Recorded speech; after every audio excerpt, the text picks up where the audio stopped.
गजाननाय पूर्णाय साङ्ख्यरूपमयाय ते गजाननाय पूर्णाय साङ्ख्यरूपमयाय ते विदेहेन च सर्वत्र संस्थिताय नमो नमः संस्थिताय नमो नमः।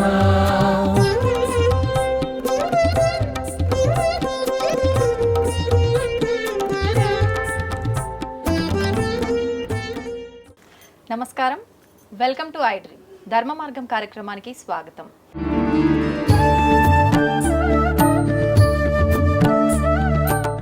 అందరికీ ముందుగా వినాయక చవితి శుభాకాంక్షలు.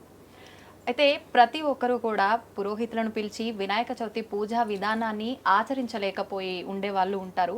వారందరూ కూడా ఇప్పుడు మేము ఏదైతే చేయబోతున్నామో ఈ వీడియో చూసి మీరందరూ పూజ ఎండింగ్ వరకు కూడా ప్రశాంతంగా ఎటువంటి సందేహం లేకుండా చేసుకునే విధానాన్ని అయితే ఇప్పుడు మేము గురుగారితో కలిసి చేయబోతున్నాము. మనకు భాద్రపద మాసం మొదలైందంటే మామూలుగా ఉండదు నవరాత్రుల సందడి అనేది.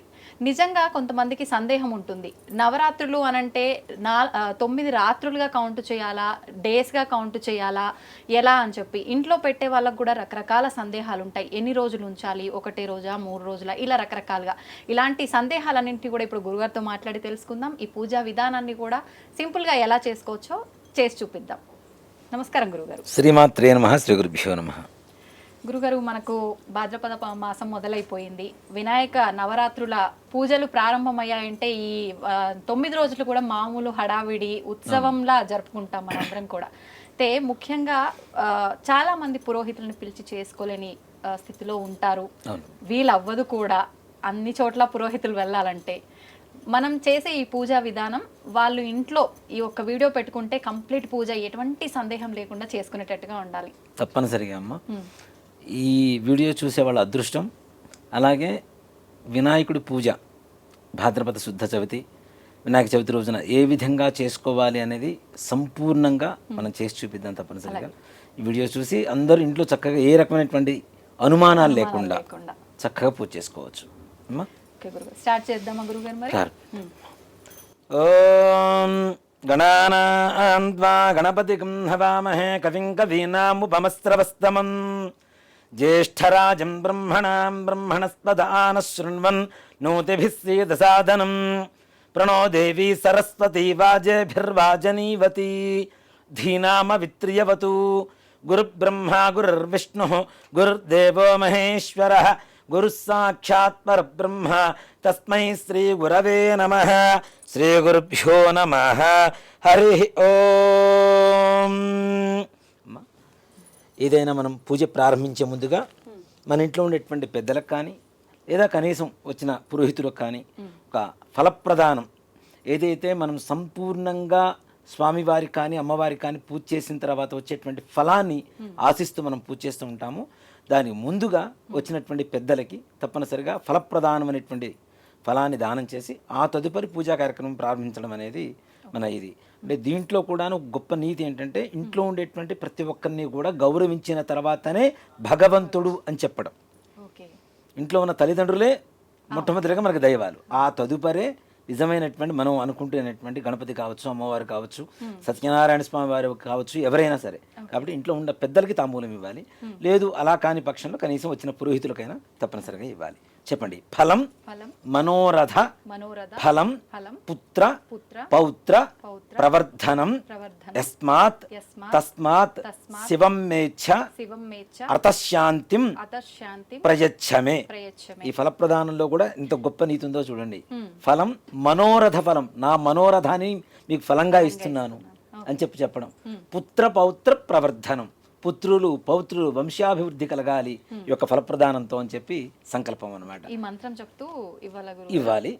లేదు మీరు అవకాశం మంత్రం చెప్పుకునేటువంటి అవకాశం లేకపోతే కనీసం ఫలప్రదానం ఎవరికైనా ఇచ్చేసైనా సరే ఇంట్లో పెద్దలకి పూజ ప్రారంభించవచ్చు. ఇప్పుడు మీరు తీసుకోండి. ఫలప్రదానం తుభ్యమహం సంప్రదతే అన్న మమ కల్పోక్త ప్రకారేణ ఫలప్రదాన సంపూర్ణ సకల ఫలావాప్తిరస్తు. అక్షతలు తీసుకొని గణపతి ముందుగా హరిద్ర గణపతి అంటాం, పసుపుతో గణపతిని చేస్తాం. అక్కడ మనకి సంవత్సరానికి ఒకసారి వచ్చేటువంటి వినాయక చవితికి చేసేటువంటి వినాయకుడి పూజ ఏమిటి? వర్షే వర్షే ప్రయుక్త వరసిద్ధి వినాయక స్వామి వారు ఆయనకు పూజ చేయాలన్నా ముందు హరిద్ర గణపతికి తప్పనిసరిగా మహాగణపతికి పూజ చేయాలి. అంటే సాక్షాత్ పరమేశ్వరుడు ఏదన్నా యాగం చేయాలని సంకల్పించినా ఆయన కుమారుడే కదా అని చెప్పి పక్కన పెట్టకూడదు. ఆయనైనా సరే తప్పనిసరిగా విఘ్నేశ్వరుడికి పూజ చేయాలి. కాబట్టి మనం చేసేది వరసిద్ధి వినాయక స్వామి వారికి. కాబట్టి విఘ్నాలన్నీ తొలగడం కోసం మహాగణాధిపతికి తప్పనిసరిగా పూజ చేయాలి. ఓం అయం ముహూర్తస్సు సుముహూర్తకాలే సూర్యాదీనాం నవానాం గ్రహాణామత్యంత ఆనుకూల్యతా బలసిద్ధిరస్తు యస్య వో నామ రూపాభ్యాం యా దేవీ సర్వమంగళ తయో సంస్మరణాత్మం సాం సర్వదో జయమంగళం శుక్లాంబరధరం విష్ణుం శశివర్ణం చతుర్భుజం ప్రసన్నవదనం ధ్యాయేత్ సర్వవిఘ్నోపశాంతయే తదేవ లగ్నం సుజనం తదేవ తారాబలం చంద్రబలం తదేవ విద్యాబలం దైవబలం తదేవ లక్ష్మీపదే తేంఘ్రేకం స్మరామి యత్ర యోగీశ్వరః కృష్ణో యత్ర పార్థో ధనుర్ధరః తత్ర శ్రీర్విజయోర్భూతి ధ్రువాని త్రిమతిర్మమ స్మృతే సకల కళ్యాణం భాజనం యత్ర జాయతే పురుషస్తమజన్నిత్యం వ్రజామి శరణం హరిం సర్వదా సర్వకార్యేష్నాస్తి తేషామమంగళం ఏషాం హృదిస్థో భగవాన్ మంగళాయతనం హరిః లాభస్తేషాం చ యస్తేషాం కుతస్తేషాం పరాభవః ఏషాం ఇందేవరస్యామో హృదయస్థో జనార్దనః. అక్షతలు తీసుకొని కొద్దిగా గణపతి దగ్గర వేస్తుండండి. ఆపదామపహర్తారం దాతారం సర్వసంపదాం లోకాభిరామం శ్రీరామం భూజో భూజో నమామ్యహం సర్వమంగళమాంగళ్యే శివే సర్వార్థసాధకే శరణ్యే త్రయంబకే దేవి నారాయణి నమోస్తుతే. శ్రీలక్ష్మీనారాయణాభ్యా నమః ఉమామహేశ్వరాభ్యా నమః వాణీహరణ్యగర్భాభ్యా నమః శచీపురందరాభ్యా నమః అరుంధతీ వశిష్ఠాభ్యా నమః శ్రీ సీతారామాభ్యా నమః సర్వేభ్యో బ్రాహ్మణేభ్యో మహాజనేభ్యో నమో నమః. ఒకసారి చేతిలో నీళ్ళు వేసుకొని చేయి కడుక్కోండి అమ్మ. ఆచమ్య 3 సార్లు చేతిలో నీళ్ళు వేసుకొని తాగండి. ఆ గ్లాసుని ప్లేట్లోంచి విడిగా పెట్టుకోండి. ఆచమ్య కేశవాజ స్వాహ, ఓం నారాయణాజ స్వాహ, ఓం మాధవాజ స్వాహ. మరలా చేయి కడుక్కోండి.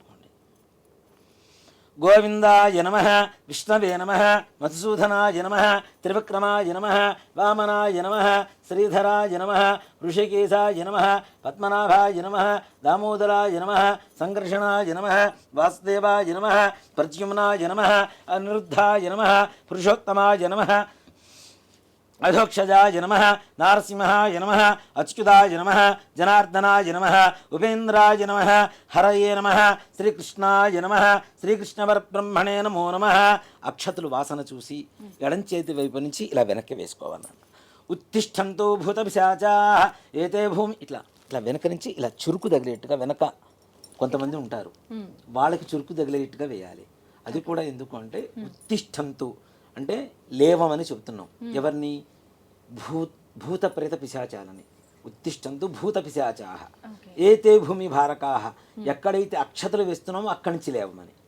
మరి అక్షతలు వేస్తే ఎందుకు లేస్తారు? మన జోలికి రాకుండా ఎందుకు ఉంటారు అంటే మనం వాసన చూస్తున్నాం కదా, శ్వాస మనది తగులుతున్నది కాబట్టి అది మన సొంతం అయిపోతాయి.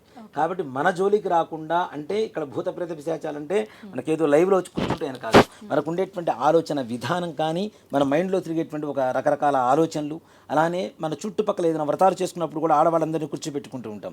వాళ్ళు మాట్లాడేటువంటి మాటలు కూడా మన మనస్సులోకి ఎక్కకుండా మనకి ఏకాగ్రత కలగడం కోసం అక్కడ ఉండేటువంటి సూక్ష్మ రూపంలో ఉండేటువంటి భూత ప్రేత పిశాచాలని అక్కడి నుంచి వెళ్ళిపోమని చెబుతున్నాం. ఎందుకు అంటే ఏతే భూమి భారకాః ఏతేషాం. ఎందుకోసం? బ్రహ్మకర్మ సమారభే, నేను బ్రహ్మకర్మను చేయబోతున్నాను, అక్కడి నుంచి వెళ్ళిపోండిరా అని చెప్పి చెప్పడం కోసం అని చెప్పి మనం వాసన చూసి ఇలా వేస్తే వెనక చురుకు తగలాలి వాళ్ళకి. అలా వెనక్కి వేసుకోవాలి. ఉత్తిష్టంతో భూత పిశాచాః ఏతే భూమి భారకాః ఏతేషాం అవిరోధేన బ్రహ్మకర్మ సమారభే ప్రాణాయామే వినియోగః. ప్రాణాయామం అంటే చాలామంది కూడాను ఇలా ముక్కు పట్టుకొని కూర్చుంటారు. అలా కాదు, ఒకవైపు గాలి పీల్చి రెండో వైపు ముక్కులోంచి ఎంతసేపు అయితే పైకి గాలి పీలుస్తున్నామో దానికి రెట్టింపు సమయం అంటే డబల్ టైం కిందకి రెండో ముక్కులోంచి కిందకు వదలాలి. అలా 3 సార్లు చేయాలి. ఒకసారి ఒక ముక్కులోంచి పైకి పీల్చాలి, ఇంకోసారి ఇంకో ముక్కులోంచి పీల్చాలి. అలా చేస్తే ప్రాణాయామం చేయడం ద్వారా మనకు ఉండేటువంటి జ్ఞానేంద్రియాలు పంచేంద్రియాలు కూడా ముందుగా శుద్ధి కలుగుతాయి. దానికోసమని ప్రాణాయామం చెబుతారు. అందుకనే చూడండి, పొద్దున్నే ప్రాణాయామం చేసేటువంటి వారికి ఏకాగ్రత ఎక్కువగా ఉంటుంది. చాలా ప్రశాంతంగా ఉంటారు వారు. ఎంత సమస్యలు వచ్చినా, ఎలాంటి సమస్యలు వచ్చినా ఎదుర్కొనేటువంటి మనోధైర్యం, ఏకాగ్రత, ప్రశాంతత కలిగి ఉంటారు. కాబట్టి పూజ చేసుకునే ముందు అంటే మన ధర్మం అంతా కూడాను ఏదైతే మనిషికి, మానవాళికి మంచి జరుగుతుందో, ఆరోగ్యపరంగా ఉంటుందో అది చెప్పడమే మన హిందూ ధర్మం. మన హిందూ ధర్మం, హిందూ మతం అనుకుంటున్నాం. మతం కాదు, ధర్మం కూడా కాదు. ఒక మాట చెప్పాలంటే ఒక జీవన విధానం. ఒక మనిషి సంపూర్ణంగా ఆరోగ్యవంతులుగా ఉండడం కోసం కొన్ని ప్రక్రియల్ని పూజల్లో జొప్పించి మరీ పెట్టారు. వాటి మన ఫలితం ఏమిటి? కేవలం మనం ఆరోగ్యంగా, ప్రశాంతంగా, మానసికంగా అన్ని రకాలుగా ధైర్యంగా, దృఢంగా ఉండడం కోసం చేసేటువంటి ప్రక్రియలు. కాబట్టి ప్రాణాయామం తప్పనిసరిగా ఇలా ఫింగర్ ఏదైనా ఈ రెండు వెళ్ళి పెట్టాలి. ఇటు ఇటు పెట్టేసి పైకి పీల్చి ఈ ముక్కుతో ఇట్లా కిందకి, మరలా ఈ ముక్కుతో పీల్చాలి, ఈ ముక్కుతో కింద వదిలిపెట్టాలి. అలా 3 సార్లు చేస్తే ప్రాణాయామం శుద్ధి జరుగుతుంది. అలా ప్రాణాయామం చేసిన తర్వాత ఓం భూ ఓం భువః ఓం శుభః ఓం మహః ఓం జనః ఓం తపః ఓం సత్యం ఓం తత్సవితుర్వరేణ్యం భర్గో దేవస్య ధీమహి ధియో యో నః ప్రచోదయాత్ ఓమాపో జ్యోతిరసమృతం బ్రహ్మ భూర్భువస్సువరోం. యజమాన్యస్య అక్షతులు చేతిలోకి తీసుకున్నమ్మా, మమ అనుకోండి.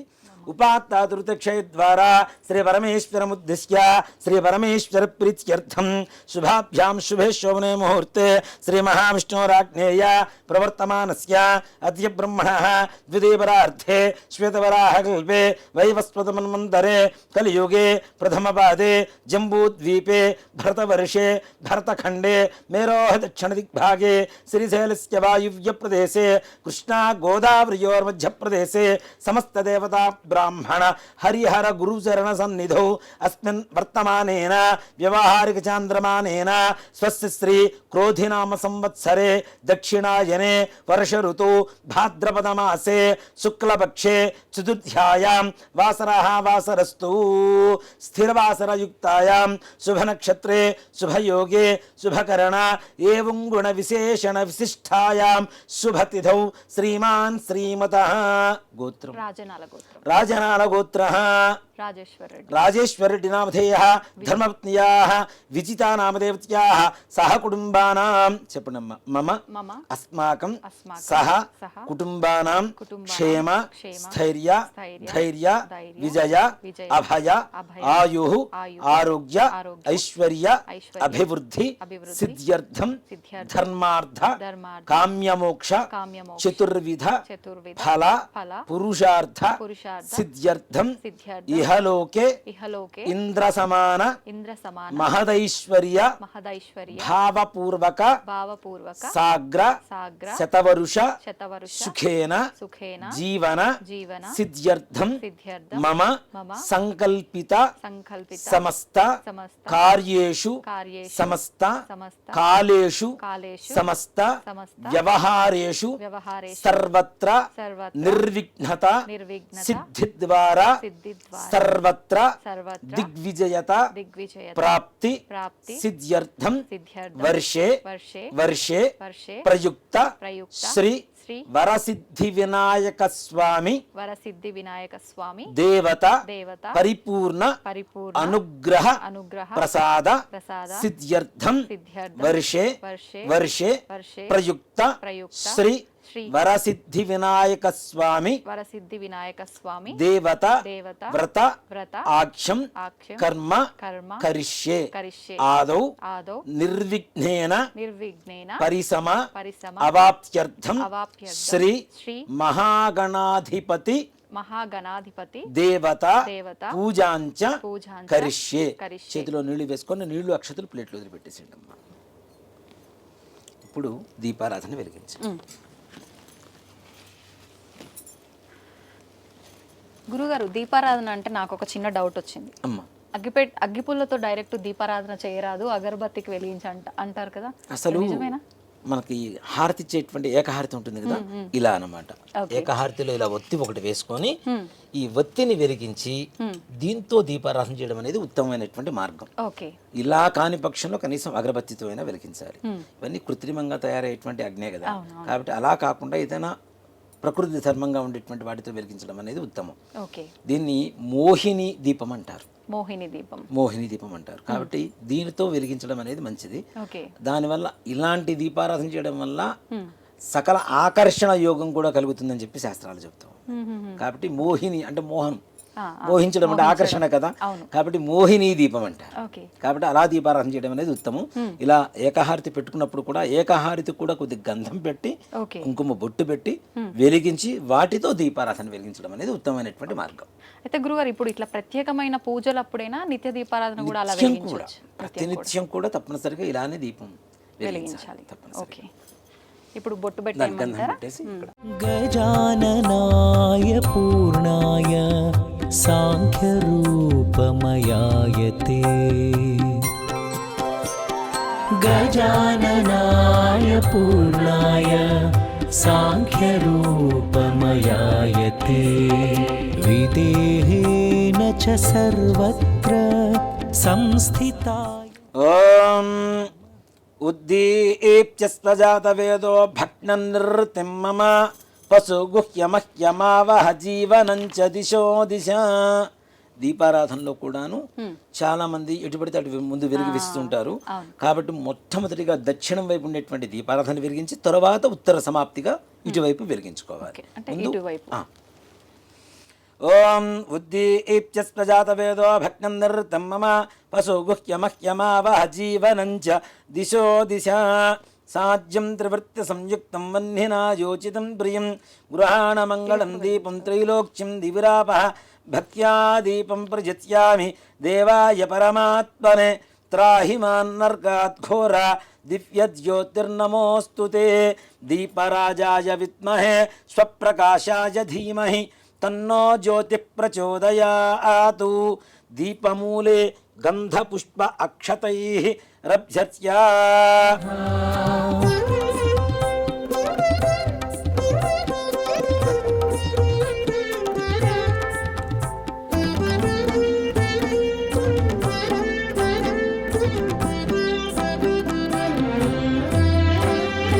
అమేయాయ చ హేరంబ పరశుధారకాయతే. గురుగారు, ఒత్తుల విషయంలో కూడా ఎన్ని ఒత్తులు వేయాలి? 2 ఒత్తులు కలిపి ఒక ఒత్తిలా చేయాలా, లేదంటే అసలు ఏ రకంగా? మనం చేసుకున్న ఒత్తులు, మనం అంటే పత్తి తెచ్చుకొని మనం చేసుకున్న ఒత్తులతో చేయాలా, రెడీమేడ్ దొరుకుతున్నాయి కదా, అలా చేయాలి? ఎలా చేస్తే పుణ్యం వస్తుంది? రకరకాల ఆలోచనలు. పత్తి పంట ఇంట్లో పూర్వకాలంలో పత్తి చెట్లు ఉండేవి చక్కగా. దీంట్లో పత్తిలో కూడా 2 రకాలు ఉంటాయి, పమిడి పత్తి, మామూలు పత్తి. పమిడి పత్తి అనేటువంటిది కార్తీక మాసంలో ఆ పత్తితో దీపారాధన చేయడం అనేది చాలా విశేషంగా ఉంటుంది. నిత్యం చేసుకునేటువంటి దీపారాధనకి మనం వాడేటువంటి దూది ఎలా ఉండాలి? మనం పంట పొలాల దగ్గర నుంచి తెచ్చుకోవాలి, లేదు మన ఇంట్లో ఉండే వాటితో తెచ్చుకోవాలి. ఇప్పుడు అలాంటి అవకాశం ఉందా? లేదు. కాబట్టి కనీసం కృత్రిమంగా దొరుకుతున్నటువంటి వాటితో అయినా సరే మనం సర్దుబాటు చేసుకోవచ్చు. కనీసం అంటే 2 ఒత్తులు వేసి చేయాలి. అది కూడాను ఒక్కొక్క జ్యోతిలో 3 ఒత్తులు ఉండాలి. 3 ఒత్తులు అంటే ఇప్పుడు దీంట్లో 3 సాధ్యం త్రివర్తి సంయుక్తం. శ్లోకంలోనే మనకి స్పష్టంగా చెప్తున్నారు ఎలా దీపారాధన చేయాలి అనేటువంటిది. 3 అంటే 3. 3 అంటే ఇంగ్లీష్ కాదు, త్రీణి అనేటువంటిది సంస్కృత పదం.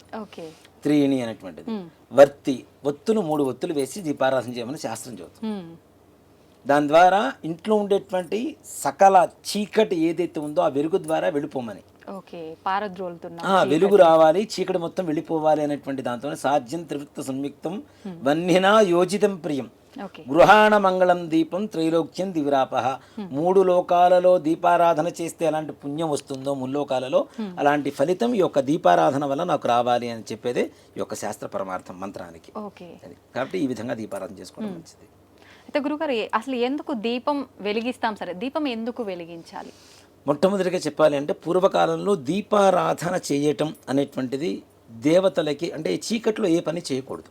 మొట్టమొదటిగా ఓకే. మనం అన్నం తినటం, వంట చేయటం. అన్నం తినేటప్పుడు కూడా చీకటిగా ఉంటే ఏం తింటున్నామో తెలియదు. తెలీదు. వంట చేసేటప్పుడు చీకటిగా ఉంటే ఎంత ఉప్పు వేస్తున్నామో తెలియదు, ఎంత పప్పు వేస్తున్నామో తెలియదు. అవును, అవును. అలాగే దేవతలకి పూజ చేసేటప్పుడు ఎంత జాగ్రత్తగా ఉండాలి. దేవతలకి ఇప్పుడు బొట్టు పెట్టేటప్పుడు మనం నుదుటిన బొట్టు పెడుతున్నామా దేవతలకి, లేదంటే తొండానికి పెడుతున్నామా, ఎక్కడ పెడుతున్నామో కూడా తెలియని తెలియాలి. దీంట్లో ఉంటాం. దాంతోపాటు వెలుగును పంచుతూ ఉంటుంది. ముఖ్యంగా దీపారాధన నువ్వుల నూనెతో చేస్తే ఒక రకమైనటువంటి ప్రయోజనం, ఆవు నెయ్యితో చేస్తే ఇంకో రకమైనటువంటి ప్రయోజనం ఉంటుంది. ఓకే. ఈ నువ్వుల నూనెతో దీపారాధన చేయడం ద్వారా దీంట్లో ఉండేటువంటి ఒక సైన్స్ ఏంటంటే, చలికాలం పొద్దునే దీపారాధన చేయమని చెబుతాం, సంధ్యా దీపం పెట్టమని చెబుతాం. అవును. 2 కాలాల్లో కూడాను చల్లగా ఉండేటువంటి వాతావరణం ఉంటుంది. మన శరీరం అంతా కూడా చల్లగా తయారైపోతుంది, బాడీ మొత్తం కూడా. అవునా? నువ్వుల నూనె బాడీలో ఓవర్ హీట్ని జనరేట్ చేస్తూ ఉంటుంది. దాని ద్వారా దీపారాధన చేయడం ద్వారా మనకు కావాల్సినటువంటి ఉష్ణాన్ని మన శరీరానికి అందిస్తుంది. ఓకే. సమశీతోష్ణాలు అంటే ఉష్ణం, వేడి, చల్లదం రెండింటిని ఈక్వల్ చేస్తుంది. అలాగే ఓకే. శాస్త్రం ప్రకారం తీసుకుంటే నువ్వుల నూనెతో చేసినటువంటి దీపారాధన ఒత్తి ద్వారా వచ్చేటువంటి పొగ ఏదైతే ఉంటుందో, యమధర్మరాజు ప్రాణం తీసుకెళ్ళడానికి వచ్చినటువంటి యమధర్మరాజు కూడా ఆ నువ్వుల నూనెతో ఒత్తి ద్వారా వచ్చేటువంటి పొగను పీల్చి ప్రాణం తీసుకున్నంత ఆనందపడి అక్కడి నుంచి వెళ్ళిపోతాడట.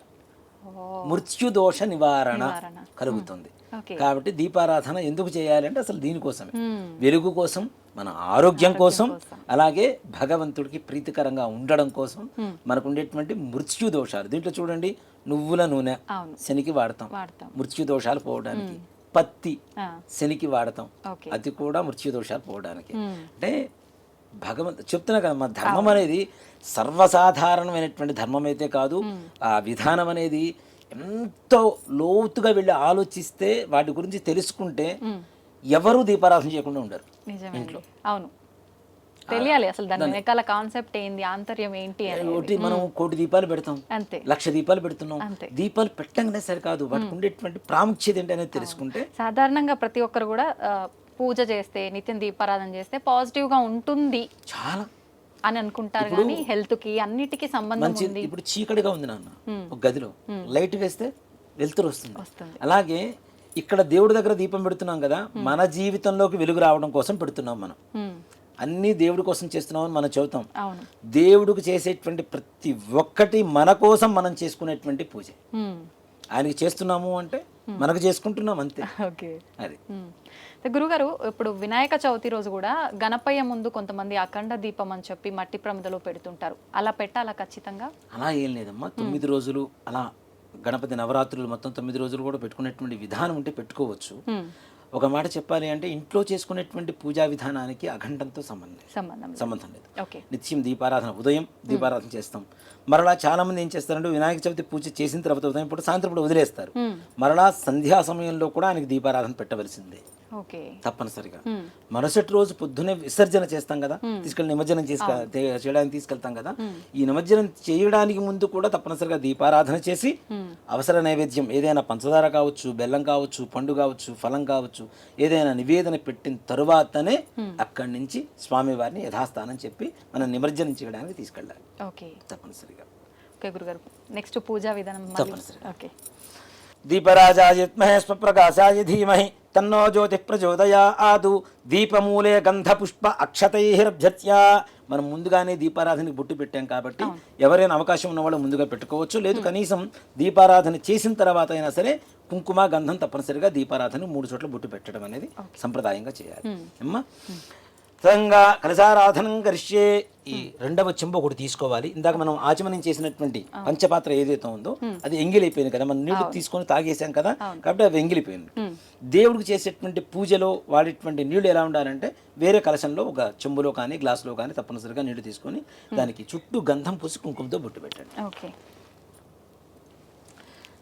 కలశస్థముఖే విష్ణు కంఠే రుద్రస్తమాశ్రితః మూలే తత్రశ్రుతో బ్రహ్మ మధ్యే మాతృగణాస్పృతాః కుక్షౌతు సాగరాः సర్వే సప్తద్వీపావసుంధర ఋగ్వేదోధ యజుర్వేదः సామవేదోహ్యధర్వణः అంగైః సహితాः సర్వే కలశాం సమాశ్రితాః.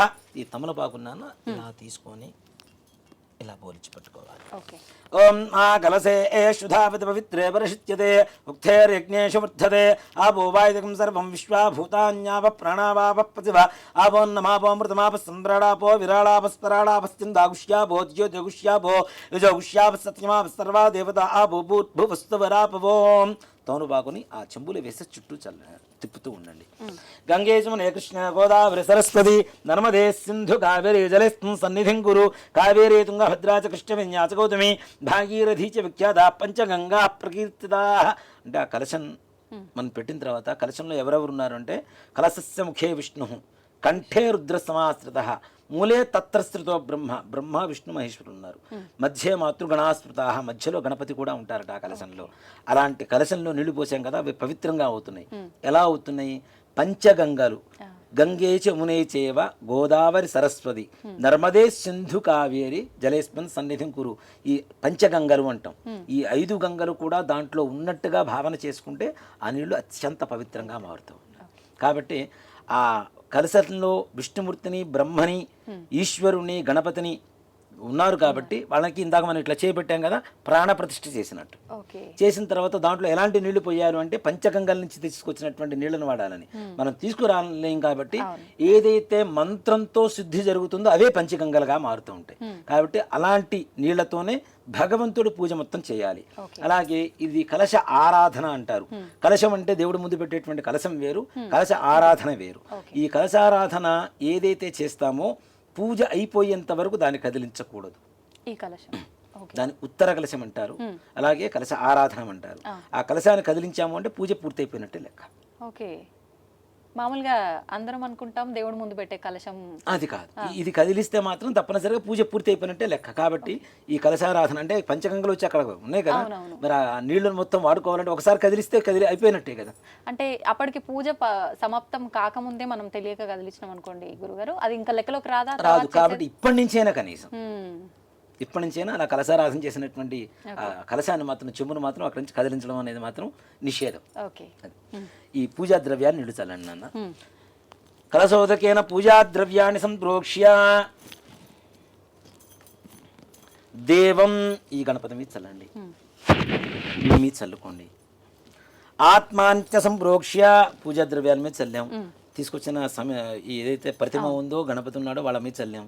ఆత్మాంత్య సంప్రోక్ష మనం సంప్రోక్షణం అయ్యాం. ఇప్పుడు శుద్ధి పొందాం. ఇప్పుడు దేవత పూజ చేయడానికి అర్హత కలుగుతుంది మనకి. అదే దేవం సంప్రోక్ష ఆత్మాంత్య సంప్రోక్ష తదంగ ప్రాణప్రతిష్టాపనం కరిష్యే. కొద్దిగా అక్షతలు తీసుకొని గణపతి దగ్గర వెళ్ళినా చెప్పినప్పుడు ఓం గణానా గణపతి హవామహే కవిం కవీనాముపమస్రవస్తమం జ్యేష్ఠరాజం బ్రహ్మణాం బ్రహ్మణస్పద ఆనశృణ్వన్నోతిభిः సీదసాదనం హరిద్రవింబేస్మిన్ శ్రీమన్మహాగణాధిపతిమావాహయామి స్థాపయామి పూజయామి. గణపతిని రమ్మని చెప్పి పిలిచాం. ఆవాహయామి స్థాపయామి పూజయామి. ఇప్పుడు తమలపాకు తీసుకుని అలా బోలిచ్చి ఆయన మీద అలా పట్టుకోండి. ఓం అసని దే పునరస్మాదశ పునఃప్రాణమిహనో దే భోగం జోక్పస్సే మసూర్యముచరోద వనముదే మృళయ ఆనస్తస్తి అమృతం వై ప్రాణామృతమాప ప్రాణానే వైధాస్థాన ముపక్వయతే. అక్షతలు తీసుకోండి, చెప్పండి. స్వామిన్ సర్వ జగన్నాథ యావత్ పూజ వసానకం తావత్వం ప్రీతి భావేన బింబేస్మిన్ సన్నిధిం కురు. అయ్యా వచ్చి కూర్చోవయ్యా అని చెప్పడం. అక్కడ అక్షరాలు వేయండి. స్థిరో భవ వరదో భవ సుముఖో భవ సుప్రసన్నో భవ స్థిరాసనం గురు. ధ్యానం. వచ్చిన గణపతికి నమస్కారం చేసుకోండి. ఓం శుక్లాంబరధరం విష్ణుం శశివర్ణం చతుర్భుజం ప్రసన్నవదనం ధ్యాయేత్ సర్వ విఘ్నోపశాంతయే. అక్షతలు తీసుకొని గణపతి దగ్గర వేయండి అమ్మ. శ్రీమన్మహాగణాధిపతయే నమః. ధ్యాయామి, ధ్యానం సమర్పయామి, ఆవాహయామి. మరలా కొద్దిగా అక్షతలు. ఆవాహయామి సువర్ణరత్న ఖచిత హేమ సింహాసనం సమర్పయామి. తమలపాకుతో నీళ్లు అలా చూపించేసి ఆ ప్లేట్లో 3 సార్లు వదిలిపెట్టాలి. పాదయో పాద్యం సమర్పయామి, హస్తయో అర్ఘ్యం సమర్పయామి, ముఖే ఆచమనీయం సమర్పయామి. గణపతి వచ్చాడు, ప్రార్థన చేశాం. ఆయనకి ఏం చేయాలి? హస్తయో అర్ఘ్యం చేతులు కడుక్కోవడానికి నీళ్లు, పాదయో పాద్యం కాళ్ళు కడుక్కోవడానికి నీళ్ళు ఇచ్చాం, ముఖే ఆచమనీయం తాగడానికి మంచినీళ్ళు ఇచ్చాం.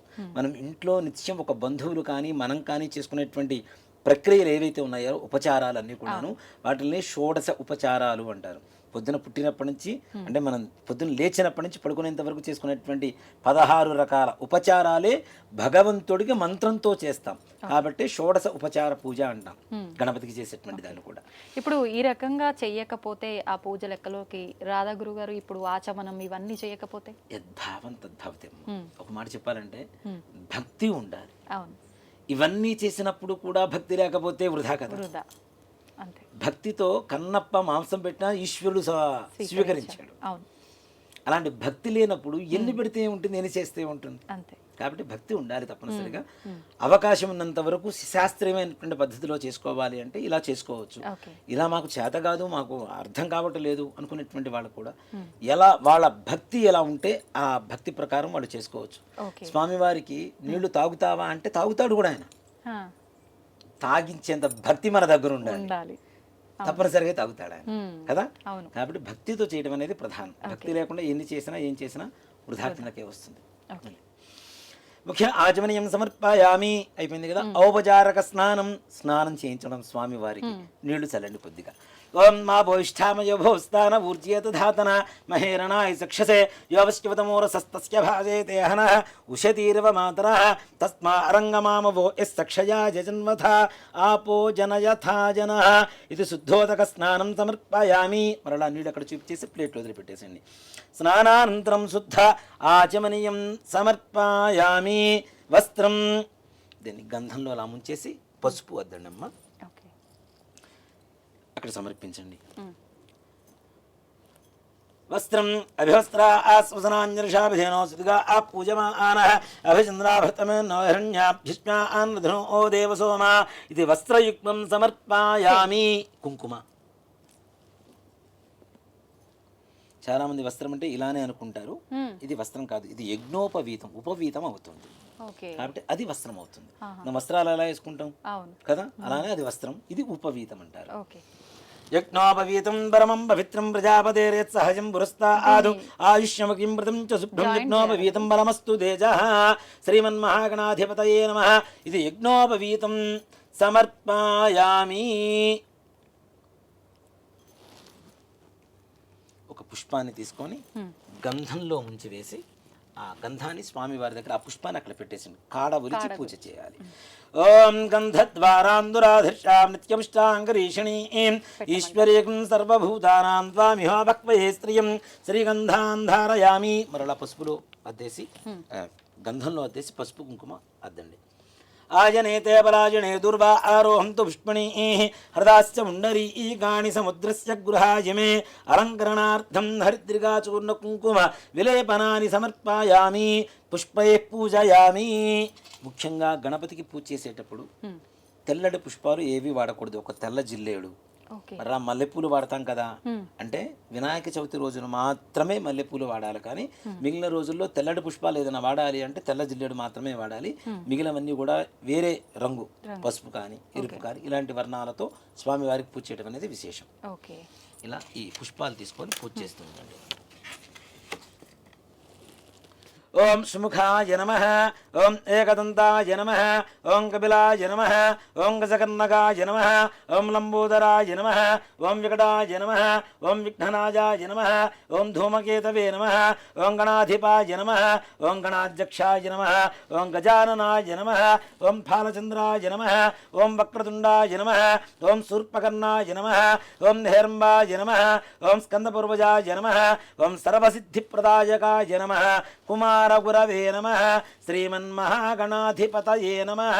నానావిధ పరిమళపత్ర పుష్ప అక్షతాని సమర్పయామి. 2 అక్షతలు కూడా సమర్పించండి. ధూపం మ్యాచ్ బాక్స్ తీసుకోండి.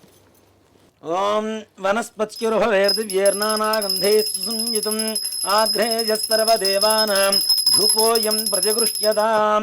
శ్రీమన్మహాగణాధిపతయే నమః. ధూపమాఘ్రాపయామి.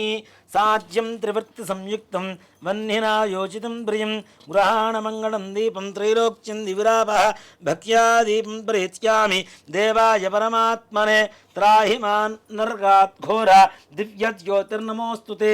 2 అక్షతలు దీపారాధన దగ్గర వేసి నమస్కారం చేసుకోండి. శ్రీమన్మహాగణాధిపతయే నమః. సాక్షాత్ ప్రత్యక్ష దీపం దర్శయామి. ధూపదీపానంతరం కొద్దిగా నీళ్ళు అక్కడ చూపించేసి ప్లేట్ వదిలిపెట్టేసాడు నాన్న. తమలపాకు ధూపదీపానంతరం శుద్ధ ఆచమనీయం సమర్పయామి. నైవేద్యం ఓం భూర్భువస్సువః. కొద్దిగా నీళ్లు చల్లనమ్మ ఈ అరటిపండు మీద. ఈ అరటిపండు లేదంటే బెల్లం పెట్టుకుంటే ఇంకా మంచిది. గణపతికి చాలా ప్రీతికరం కాబట్టి గణపతికి బెల్లం నివేదన, గుడ నివేదన అనేది చాలా ప్రీతికరం. ఏదైనా మనోభిష్టం నెరవేరాలి అంటే గణపతికి బెల్లం సమర్పిస్తే నెరవేరుతుందట. కాబట్టి బెల్లం నివేదన పెట్టవచ్చు. అలా దొరకని పక్షంలో ఏదైనా పండు కానీ ఫలం కానీ ఏదైనా సరే.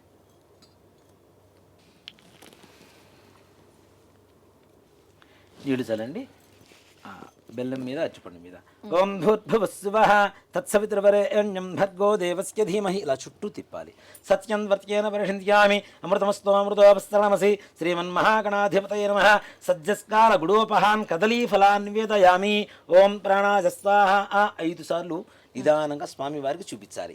ఓం ప్రాణాయ స్వాహ, ఓం అపానాయ స్వాహ, ఓం జ్ఞానాయ స్వాహ, ఓం ఉదానాయ స్వాహ, ఓం సమానాయ స్వాహ.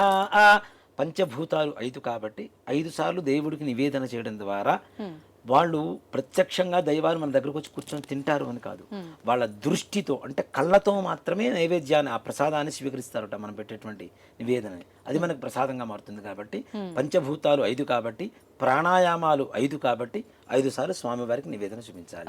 తదుపరి 6 సార్లు నీళ్లు ఇక్కడ చూపించేసి ప్లేట్లు వదిలిపెట్టాలి. మధ్యే మధ్యే ఉదకపానీయం సమర్పయామి. తిన్న తర్వాత మంచినీళ్ళు తాగుతాం కదా అది. మధ్యే మధ్యే ఉదకపానీయం సమర్పయామి. అమృతాభిధానమసి. ఇందాక నీళ్ళు ఇలా చుట్టూ తిప్పారు కదా, ఇప్పుడు ఇలా వెనక్కి తిప్పాలి. అక్కడ నివేదనకి అమృతమస్తు. మరలా నీళ్ళు చూపించేసి అక్కడ వదిలిపెట్టాలి. అమృతమస్తు అమృతోపస్థరణమసి. హస్తౌ ప్రక్షాళయామి. చేయగడుకుంటాం కదా అలా. పాదౌ ప్రక్షాళయామి. తిన్న తర్వాత చేయగడుకుంటాం, కాళ్ళు కడుక్కుంటాం. అలానే పాదౌ ప్రక్షాళయామి. అన్ని తిన్న తర్వాత కొద్దిగా మంచినీళ్ళు తాగుతాం. శుద్ధ ఆచమనీయం సమర్పయామి. తాంబూలం తిన్న తర్వాత ఏం చేస్తాం? తాంబూలం తింటాం కదా, ఇది కూడా అంతే. స్వామి వారికి ఇలా తాంబూలం పెట్టేసి అలా స్వామి వారికి చూపించేసి అటు పక్కన పెట్టేసేయండి. పూగీవలైస్తగర్పూరేర్నాగవల్లీధలేరుచితం ముక్తాచూర్ణ సమాయుక్తం తాంబూలం ప్రతిగృష్యతాం. తాంబూలం సమర్పయామి. తాంబూల ఆచరణానంతరం మరలా కొద్దిగా నీళ్ళు అక్కడ చూపించేసి వదిలిపెట్టాలి. తాంబూల ఆచరణానంతరం శుద్ధ ఆచమనీయం సమర్పయామి. కర్పూర ఆనందమంగళ నీరాజనం.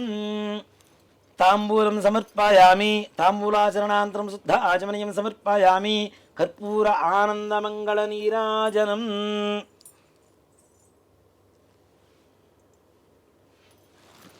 ఓం హిరణ్యపాత్రం వధో పూర్ణం దధాతి వధవ్యోసానీతి ఏకదా బ్రహ్మణ ఉపహరతి ఏకథైవ యజమాన ఆజుస్తేజో దధాతి. శ్రీమన్మహాగణాధిపతయే నమః. కర్పూర ఆనందమంగళ నీరాజనం దర్శయామి. నీరాజనానంతరం శుద్ధ ఆచమనీయం సమర్పయామి. జై శ్రీమద్రమణ గోవింద హరి హర నమః పార్వతీపతయే హర హర మహాదేవ హర. జయ బోలో గజానన్ మహారాజు కీ జై. ఇందాక మనం హారతి ఇచ్చిన తర్వాత కూడా మరలా మీరు నీళ్ళు అలా చూపించేసి అక్కడ వేశారు కదా, చాలా మంది ఈ ఏకహారతి మీద వేస్తూ ఉంటారు నీళ్లు కదా. కానీ ఏకహారతి మీద కూడా వెయ్యాలి. దేనికి అంటే అది వేడి ఎక్కుతుంది కాబట్టి ఆ వేడి మన చేతి దాకా రాకుండా ఉండేందుకు దాని మీద నీళ్లు వేస్తారు. అది సంప్రదాయం లాగా మారింది. కానీ స్వామివారికి దాని మీద ఏకహారతి మీద నీళ్లు ఎన్ని వేసినా స్వామివారికి చూపించినటువంటి నీళ్లు మళ్ళీ ఆ ప్లేట్ వదిలిపెట్టడం అనేది మాత్రం తప్పనిసరి. ఇప్పుడు హారతి పొగ వచ్చింది, చేతికి పొగ అయినప్పుడు మనం శుభ్రంగా ఇచ్చేసుకుంటాము. అలాగే స్వామి వారికి హారతి అద్దాం కాబట్టి శుద్ధ ఆచమనీయం అనేది తప్పనిసరిగా చేయాలి. మంత్రపుష్పం సుమకస్తేక దంతశ్చ కవిలో గజకర్ణక లంబోదరస్య వికటో విఘ్నరాజో. అక్షతలు ఓం శముఖస్తేకదంతస్యాగమిలో గజకర్ణకః లంబోదర్స్య ఫుడో విఘ్నరాజోగణాధిపः ధూమకేతుర్గణాధ్యక్షపాల చంద్రోగజాననः వక్రతుండः శూర్పకర్ణో హేరంబస్కందపూర్వజः షోడశైతాని నామాని పడేచ్చునియాదిభిः విద్యారంభే వివాహే చ ప్రవేశే నిర్గమే తదా సంగ్రామే సర్వకార్యేషు విఘ్నస్తస్య న జాయతే తత్పురుషాయ విద్మహే వక్రతుండాయ ధీమహి తన్నో దంతి ప్రచోదయాదు శ్రీమన్మహాగణాధిపతయే నమః పాదారవిందయోః దివ్య సువర్ణ మంత్ర పుష్పాంజనం సమర్పయామి. అక్షతలు తీసుకొని మనస్సులో ప్రదక్షిణ చేస్తున్నట్టుగా భావన చేసుకోవాలి. ఓకే. యాని గాని చ పాపాని జన్మాంతరకృతాని చ తాని తాని ప్రణస్తంతి ప్రదక్షిణం పదే పదే పాపోహం పాపకర్మాహం పాపాత్మా పాపసంభవః త్రాహి మాం కృపయా దేవా శరణాగతవత్సల అన్యథా శరణం నాస్తి త్వమేవ శరణం మమ తస్మాత్ కారుణ్యభావేన రక్ష రక్ష గణాధిప శ్రీమన్మహాగణాధిపతయే నమః. ఆత్మప్రదక్షిణ నమస్కారాన్ని సమర్పయామి. పునః పూజాంచ కరిష్యే. మరళాక్షతలు తీసుకుని కొద్ది కొద్దిగా వేస్తూ ఉండండి. ఛత్రమాచ్ఛాదయామి, చామరం వీజయామి, నృత్యం దర్శయామి, గీతం శ్రావయామి, ఆందోళికానారోహయామి, గజానారోహయామి, అశ్వానారోహయామి, మూషికానారోహయామి, సమస్తరాజోపచార శక్త్యోపచార భక్త్యోపచార పూజాం సమర్పయామి. మరలా అక్షతలు తీసుకోండి మా చేతిలోకి. యస్మృత్యాచన ముఖ్యతమ పూయాక్రియాదిషు న్యూనం సంపూర్ణతాం యాతి సజ్జో వందేదముచ్యుతం. చెప్పండి. మంత్రహీనం క్రియాహీనం భక్తిహీనం గణాధిప యత్పూజితం మయా దేవ పరిపూర్ణం తదస్తుతే. అనేన ధ్యానావాహనాది షోడశ ఉపచార పూజయా చ అవసర నైవేద్యయా చ భగవాన్ సర్వాత్మకః సర్వం శ్రీ మహాగణాధిపతి దేవతాసు ప్రీతాసు ప్రసన్నా వరదా భవతు. చేతిలో నీళ్లు వేసుకొని నీళ్లు అక్షతలు ప్లేట్లు వదిలిపెట్టేశారు. ఇక్కడ భక్తులకి చేసుకునేటువంటి వాళ్ళందరికీ ఎంత ఎగ్జంక్షన్స్ ఇచ్చారు అంటే మంత్రహీనం క్రియాహీనం భక్తిహీనం ఇలాంటివి ఏదైనా లోపించి ఉన్నా క్షమించి నువ్వు ఇవ్వవలసినటువంటి పరిపూర్ణమైనటువంటి అనుగ్రహాన్ని ఇవ్వమని అని చెప్పి ఈ మంత్రానికి అర్థం అనమాట. ఓకే. ఇప్పుడు అక్షతలు తీసుకున్నాం వల్ల యజ్ఞేన యజ్ఞేంద్ర దేవాః తాని ధర్మాణి ప్రథమాన్యాసన్ తేహనాకం మహిమానస్త సంతే శ్రీమన్మహాగణాధిపతయే నమః. యథాస్థానం ప్రవేశయామి. శ్రీమన్మహాగణాధిపతి ప్రసాదం యజమాన్యస్య శిరసా గృహ్ణామి. శతమానం భవతి శతాయుః పురుషస్య తేంద్రియ ఆయుష్యేవేంద్రియే ప్రతిష్ఠతి. ఆ పుష్పాన్ని శిఖలో పెట్టుకోండి. చేయగలుగుతుంది. మరలా అక్షతలు తీసుకోండి. చెప్పండి. వక్రతుండ మహాకాయ కోటి సూర్య సమప్రభ నిర్విఘ్నం కురు మే దేవ సర్వ కార్యేషు సర్వదా శోభనార్థే క్షేమః పునః ఆగమనాయ చ. ఆ గణపతి దగ్గర అక్షతలు వేయండి.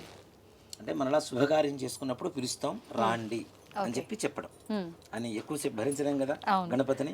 కాబట్టి ఆయన కైలాసానికి పంపించేటప్పుడు మరలా శోభనార్థే శుభకార్యం చేసుకున్నప్పుడు క్షేమ పునరా ఆగమనాయచ మరలా రాండయ్య అని చెప్పి చెప్పడం. ఇప్పుడు చాలా మంది కూడాను గణపతిని ఇందాక మనం ప్రాణప్రతిష్ఠ చేసాం, అక్షతలు వేసాం. ఇప్పుడు కూడా యథాస్థానం చెప్పడానికి చాలా మంది తమలపాకును అలా ముందుకు జరుపుతూ ఉంటారు. అది శాస్త్రం కాదు అనేటువంటిది ఒక ధర్మం. దేనికంటే మంత్రంతోనే మనం భగవంతుడిని ఆవాహనం చేశాం కాబట్టి మంత్రంతోనే ఉద్వాసన చెప్పటం. ఆయన్ని మరలా కైలాసాన్ని పంపించడం కూడా మంత్రంతోనే చేయాలి. అంతేగాని చాలా మంది తమలపాకులు పట్టుకొని గట్టిగా ముందుకు లాగేస్తూ ఉంటారు. అది ధర్మం కాదు. మంత్రంతో ఆవాహనం చేసాం, మంత్రంతోనే ఉద్వాసన. ఇప్పుడు గణపతి పూజ అయిపోయింది. అంటే చాలా మంది అనుకుంటారు గణపతి పూజ అయిపోయిందంటే వినాయక చవితి పూజ అయిపోలేదు. వరసిద్ధి వినాయక పూజ ఇప్పుడు మనం చేయబోయేటువంటి పూజ. దాని ముందుగా విఘ్నాలు కలగకుండా ఉండేందుకు మహాగణాధిపతి మనం పూజ చేసాం. ఇప్పుడు వరసిద్ధి వినాయక చవితికి ప్రత్యేకంగా చేసుకునేటువంటి పూజా కార్యక్రమం ఏదైతే ఉందో అది ఆ వరసిద్ధి వినాయకుడికి ఇప్పుడు మనం పూజ ప్రారంభిస్తాం. అలాగే గురుగారు, పూజ స్టార్ట్ చేసే ముందు ఒక చిన్న డౌట్ నాకు ఉంది, చాలా మందికి ఉండే ఉంటది. ఇప్పుడు చాలా మంది వినాయక చవితి ముందు రోజే వినాయకుడిని పూజా సామాగ్రి అన్నిటినీ తీసుకొచ్చి ఇంట్లో పెడతారు. అలా మనం వెళ్ళటానికి ముందే ఇంటిని శుభ్రం చేసుకోవాలి అని అనుకుంటాం. ఆ శుభ్రం చేసే విధానం కూడా చాలా పద్ధతిగా సాంప్రదాయంగా ఉండాలి, నియమాలు పాటించాలి. అవన్నీ ఏ రకంగా పాటించాలి? ఇక్కడ ఆత్మశుద్ధి, భూశుద్ధి, దేహశుద్ధి ఈ మూడు ఉండాలి. అలానే అంటే భూశుద్ధి అంటే గృహశుద్ధి, ఇల్లు శుభ్రంగా ఉండాలి. దేవతలు ఎక్కడ ఉంటారు? ఎక్కడ శుభ్రత ఉంటే అక్కడ ఉంటారు కదా. వీటిలో అన్ని శుభ్రతలే, దేహశుద్ధి అలానే మనోశుద్ధి, మనోశుద్ధి. అక్కడ గృహశుద్ధి, స్థలం ఏదైతే ఉందో. అందుకని మనం ఇందాక పూజ జరిగేటప్పుడు కూడా పూజా ద్రవ్యాన్ని సంప్రోక్ష, దేవం సంప్రోక్ష, ఆత్మానిచ సంప్రోక్ష, మనం అందరూ కూడా సంప్రోక్షణ కావాలి అనేటువంటిదే ఆ మంత్రానికి అర్థం కదా. కాబట్టి తప్పనిసరిగా ఇల్లు శుభ్రపరచుకోవడం అనేది ముందు రోజు చేసుకోవచ్చు, దాంట్లో ఏమాత్రం కూడా తప్పులేదు. అలాగే ఎక్కడైతే మనం భగవంతుడిని ప్రాణప్రతిష్ఠ చేసుకొని పూజ చేసుకోవాలి అనుకుంటామో, అది పూజా గది కావచ్చు, పూజా గదిలో పక్కన ఇంకో, ఇప్పుడు వినాయక చవితికి పూజా గదిలో పట్టడం కష్టం కాబట్టి ఈ పత్రి ఇవన్నీ పెడుతూ ఉంటాం. ఇవన్నీ పట్టడం కూడా కష్టం అవుతుంది కాబట్టి ఈ పూజా గదికి బయట వైపు కూడా మనం కొంతమంది పూజ ఏర్పాటు చేసుకుంటూ ఉంటాం. అలాంటి సమయంలో తప్పనిసరిగా గోమూత్రం చల్లడం అనేది శుద్ధి. ఓకే, అంత శుభ్రం చేసినా సరే గోమూత్రం చల్లాలి తప్పనిసరిగా. గోమూత్రం దొరకలేదు, కనీసం పసుపు నీళ్ళు, ఓకే, నీళ్లలో కొద్దిగా పసుపు కలుపుకొని ఇల్లంతా చల్లుకోవడం. అలాగే ఆవు పేడ మనకు దొరికితే చక్కగా తీసుకొని పూజా గృహం ఏదైతే మనం పూజ చేస్తూ ఉంటామో ఆ స్థలంలో చక్కగా అలికి ముగ్గులు పెట్టడం అనేది చాలా మంచిది. దేనికంటే మనం గోవు ఉన్నంత స్వచ్ఛంగా ప్రపంచంలో మరో జంతువు లేదు అనేటువంటిది మన నమ్మకం. అవునా? కార్బన్ డైఆక్సైడ్ తీసుకుని ఆక్సిజన్ బయటికి ఇవ్వగలిగినటువంటి ఏకైక ప్రాణి ప్రపంచంలో ఏదైనా ఉంది అంటే అది గోవు మాత్రమే, ఇంకా రెండోది లేదు. అంత పరమ పవిత్రమైనటువంటి గోవు నుంచి వచ్చేటువంటి 5 ఉంటాయి పంచగవ్యాలు అని చెప్పి అంతకుముందు కూడా మనం కొన్ని విషయాలు చెప్పుకొని ఉన్నాం. ఈ పంచగవ్యాల్లో పవిత్రమైనటువంటిది గోమూత్రం, గోమయం కూడా ఉంటుంది. కాబట్టి ఆ గోమయాన్ని చక్కగా తెచ్చుకొని ఇంట్లో అలికి ముగ్గులు పెట్టుకోవడం అనేది. అలాగే మనం విగ్రహం తెచ్చుకోవడానికి సామాగ్రి తెచ్చుకోవడానికి కూడా స్నానం చేయకుండా పోయి విగ్రహాలు సామాగ్రి అవన్నీ తీసుకొచ్చి మనం నీళ్లు చల్లేస్తాం, శుభ్రమైపోతున్నాయి అంటే ఓకే, అమ్మే వాళ్ళ పరిస్థితి వేరు, వాళ్ళ వృత్తి అది. కాబట్టి వాళ్ళు ఎలా ఉన్నారు ఏంటనేది తీసి పక్కన పెడదాం. మనం ఎప్పుడైతే విగ్రహాన్ని స్పృశిస్తున్నామో మనలో ఉండేటువంటి పాజిటివ్ ఎనర్జీ అనేది ఆ విగ్రహంలోకి వెళ్ళిపోతుంది కదా. మన దగ్గర పాజిటివిటీ లేకపోతే మన దగ్గర నెగిటివ్ ఉంటే ఆ నెగిటివ్ వెళ్తుందిగా విగ్రహానికి. మరుసటి రోజు పొద్దున నువ్వు పెట్టి పూజ చేయడం వల్ల నెగిటివ్ వస్తుంది, పాజిటివ్ రావడం లేదుగా కదా. కాబట్టి ముందుగానే శుభ్రంగా మనం ఉండాలి, మన గృహం శుభ్రంగా ఉండాలి, మన మనస్సు శుభ్రంగా ఉండాలి. ఇలా ఉండి విగ్రహం తెచ్చుకోవడం అనేది ఉత్తమం. అసలు ఇవేవి కాదు. ఒక మాట చెప్పాలి అంటే పూర్వకాలంలో, ఇప్పుడంటే విగ్రహాలు తయారు చేసి అమ్ముతున్నారు. గణపతి అసలు ఉండడం అనేది మట్టి స్వరూపంలో ఉంటాడు. ఎవరికి ఏ వస్తువుతో, వెండి, బంగారం, రాగి, కంచు, ఇత్తడి ఇలాంటి ద్రవ్యాలతో విగ్రహాలు తయారు చేయించుకోలేకపోయినా సర్వసాధారణంగా అందరికీ తొందరగా దొరికేటువంటిది మట్టి. అది లేదు అని చెప్పడానికి ఎవరికి సమస్య లేదు కదా. అసలు ఎక్కడ చెప్పడానికి అవకాశం లేదు, లేదని చెప్పడానికి. కాబట్టి నది ఒడ్డున కానీ, చెరువు ఒడ్డున కానీ, లేదా పుట్ట దగ్గర కానీ ఉండేటువంటి మట్టి ఏదైతే ఉంటుందో బంక మట్టి అంటారు దాన్ని, బాగా జిగురు జిగురుగా ఉంటుంది.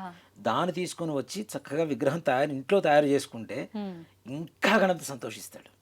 స్వయంగా మన చేతులతో తయారు చేసుకుంటే ఓం గం గణపతయే నమః అనేటువంటి మంత్రం చదువుకుంటూ నిజంగా ఏమీ చేయటం చేత కానీ పిల్లలకు కూడా గణపతి మంత్రాన్ని చదువుతూ చక్కగా చేయగలిగితే తప్పనిసరిగా ఆయన రూపం వచ్చేస్తుంది. అలాగే ఇలా కూడా కాదు, గణపతి ఉపనిషత్ అని ఉంటుంది. గణపతి ఎలా పుట్టాడు, ఏ వర్ణంలో ఉంటాడు అనేటువంటిది ఆ యొక్క అధర్వణ వేదంలో గణపతి గురించి చెప్పబడినటువంటి ఉపనిషత్తు ఉంటుంది. అధర్వణ శీర్ష గణపతి ఉపనిషత్ అని, అది ఆడియోలు దొరుకుతుంది మనకు చక్కగా. అది వింటూ గణపతిని తయారు చేసుకోవచ్చు. అంటే పృథ్వీ తత్వం ఏదైతే నేల ఉంటుందో, పృథ్వీ పంచభూతాలు ఉన్నాయి కదా, పృథ్వీ అంటే నేల, భూమి, భూమి తత్వమే గణపతి తత్వం. జననాన్నిచ్చేటువంటి తత్వం, తనలో కలుపుకునేటువంటి తత్వం. ఒక మట్టి తీసుకొచ్చి చిన్న గిన్నెలో పెట్టేసి ఒక విత్తనం వేస్తే మొలక వస్తుంది. అలాగే ఒక చనిపోయినటువంటి వ్యక్తిని తీసుకెళ్లి భూమిలో పాతి పెడితే కలిసిపోతుంది. తనలో కలుపుకుంటాడు, మనకి కావాల్సింది ఇస్తాడు. ఆ తత్వమే గణపతి తత్వం. అందుకనే భూమి మీద దొరికేటువంటి మట్టితోనే వినాయకుడు విగ్రహాలు తయారు చేయండి రా అని చెప్పేది. కాబట్టి గణపతికి ఇంకోటి కూడా ఏంటండి, మనం అందరం నివసించేది అక్కడ భూమి మీద కదా. మూలాధారే స్థితోసి నిత్యం అని గణపతి మంత్రంలో ఉపనిషత్తులో వస్తుంది. మూలాధార చక్రానికి అధిపతి గణపతి. మూలాధారం మనకేమిటి, భూమే కదా ఆధారం. కాబట్టి అలాంటి పృథ్వీతత్వంతో ఉండేటువంటి మట్టితో గణపతిని తయారు చేస్తే, ఆ గణపతిని తయారు చేసిన తర్వాత మరలా నీళ్లలో వేస్తూ ఉంటే మనకి ఆరోగ్యం లభిస్తూ ఉంటుంది. దాంతోపాటుగా మనకి పత్రి పూజ చేస్తూ ఉంటాం. 21 రకాలు, 21 పత్రాన్ని పూజయామి అని చెప్పి చెబుతూ ఉంటాం. 21 అంటే 21 పత్రి. అసలు వినాయక చవితి పూజ ఎందుకు చెయ్యాలి అనేటువంటి ఒక ఆలోచనకి వస్తే, కేవలం వర్షాకాలంలో భాద్రపద శుద్ధ చవితి రోజున మాత్రమే మనం గణపతికి ఎక్కువగా ఈ పత్రితో పూజ చేస్తూ ఉంటాం. అవును. అవునా? అవును. వర్షాకాలంలో ఏమొస్తాయి జనాలందరికీ? ఇన్ఫెక్షన్స్ ఎక్కువ వస్తాయి. అవును, వ్యాధుల బారిన పడుతుంటాం. జ్వరాలు, జలుబులు, తుమ్ములు, దగ్గులు ఇవన్నీ వస్తుంటాయి. గణపతికి పూజ చేసేటువంటి ఏకవింశతి పత్రంలో ప్రతి ఒక్క దాంట్లో ఔషధీ గుణాలు ఉంటాయి. ఉమ్, వ్యాధి నిరోధక శక్తిని కలిగజేసినటువంటి శక్తి ఉన్నటువంటి పత్రి మాత్రమే గణపతికి పూజ చేస్తున్నాం. ఓకే. అవునా? ఆ. ఈ పత్రి పూజ చేయడం ద్వారా ఏమవుతుంది? పత్రి పూజ చేసి విగ్రహాన్ని పత్రిని తీసుకెళ్ళి ఏం చేస్తాం మనం? నీళ్ళల్లో. నీళ్ళల్లో నిమజ్జనం చేస్తాం. అవును. ఇది నదుల్లో, సముద్రాల్లో, సముద్రంలో కూడా నీళ్లు తాగం మనం. అవును. నదుల్లో, చెరువుల్లో, చెరువుల్లో. బావి, ఇంట్లో ఉండేటువంటి బావి ఇప్పుడు లేవు. అవును, ఇవేవి మనకి దగ్గరలో లేవు. ఉన్న చెరువుల్ని పాడు చేసుకున్నాం, అంతే. ఉన్న నదుల్ని కూడా తొందరగా పాడు చేసుకుంటున్నాం. అన్నీ కలిసి భావి అనేటువంటి మాట భవిష్యత్ తరాలకు ఉంటుందనేది కూడా తెలియదు. తెలియదు. నిజం. వెల్ అంటే బాగున్నారా ఇది ఒకటే అనుకుంటున్నారు కానీ భావి అనేటువంటి పదం కూడా ఎవరికి తెలియదు. తెలియదు. ఇప్పుడున్న పిల్లల్ని అడిగినా కూడా చెప్పలేదు. అవును. అలాంటి పరిస్థితులు వస్తున్నాయి. ఇవన్నీ కూడా తీసుకుని వెళ్ళి దాంట్లో వేయడం ద్వారా ఇప్పుడు వర్షాకాలంలో కొత్త నీరు పాత నీరుతో చేరుతుంది. ఇన్ఫెక్షన్స్ పెరుగుతూ ఉంటాయి, రోగాలు పెరుగుతూ ఉంటాయి. ఈ రోగ నిరోధక శక్తి కలిగినటువంటి పత్రిని తీసుకొని దాంట్లో వేస్తే అవి నాని బాగా లోపల నాని మనకి రోగాలు రాకుండా చేస్తాయి, వచ్చిన రోగాల్ని నిరోధించేలాగా శక్తిని కలుగజేస్తాయి. కాబట్టి వినాయక చవితి భాద్రపద శుద్ధ చవితి రోజున వర్షాకాలంలో పత్రితో పూజ చేసి, ఇప్పుడు విగ్రహాన్ని పూజ చేస్తాం పత్రితో, విగ్రహానికి కూడా ఆ పత్రిలో ఉండేటువంటి ఔషధి గుణాలు వస్తాయి కదా, ఆ మట్టి కూడా స్వీకరించేటువంటి లక్షణం ఉందని చెప్పుకున్నాం కదా. కాబట్టి ఆ విగ్రహాన్ని కూడా తీసుకొని వెళ్ళి నీళ్ళలో కలవడం ద్వారా మనకి ఏ రకమైనటువంటి రోగాలు రాకుండా చేసేందుకు ఈ భాద్రపద శుద్ధ చవితి రోజున వినాయకుడు పూజ చేస్తాం. ఓకే. మనం మన ధర్మం ప్రకారం పూజ, దాంతో సైంటిఫిక్ గా మన ఆరోగ్యానికి సంబంధించి చాలా గొప్ప సైన్స్ మాట చెప్పాలంటే, అంటే సైన్స్ కూడా అందనటువంటి సైన్స్. నిజమే అండి.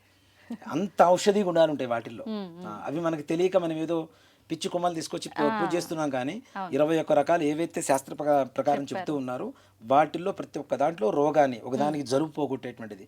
పూర్వకాలంలో చూడండి, ఇప్పుడంటే తక్కువ, ఇప్పుడు నాజిల్ డ్రాప్స్ అని కొనుక్కుంటున్నారు కదా, అదేంటి? జిందా తెలుసు కదా. జిల్లేడు ఆకుల్ని కాస్త వేడి మీద ఇచ్చేసి రసం పిండి దాన్ని అమ్ముతున్నారు ఇప్పుడు. పూర్వకాలంలో పిల్లలకు జలుబు చేస్తే తుమ్ములు వస్తూ ఉంటాయి కదా, అలాంటి సమయంలో జిల్లేడు ఆకు తీసుకొచ్చి నిప్పుల మీద అట్లా కాల్చేసి దాన్ని రసాన్ని తీసి ముక్కుల్లో పోస్తే ఈ తుమ్ములు పట్ట పట్ట పట్ట వచ్చి లోపల ఉండేటువంటి మొత్తం ఈ కఫం మొత్తం కూడా బయటకు వచ్చేస్తుంది. కానీ అది పాయిజన్ అంటారు కదా చెట్టు. ఆకు రసం ఏం కాదు. రసమేం కాదు. రసాన్ని పిండి ముక్కుల్లో పోస్తే చూడండి, ఇప్పటికీ ఉన్నారు చాలా మంది విలేజెస్ లో చేస్తూ ఉంటారు. నాటు వైద్యం అని చెప్పి మనం నవ్వుతున్నాం. ఇప్పుడు అదే నాజిల్ డ్రాప్స్ అని మనం కొనుక్కుంటున్నాం. అంత మించేం లేదు.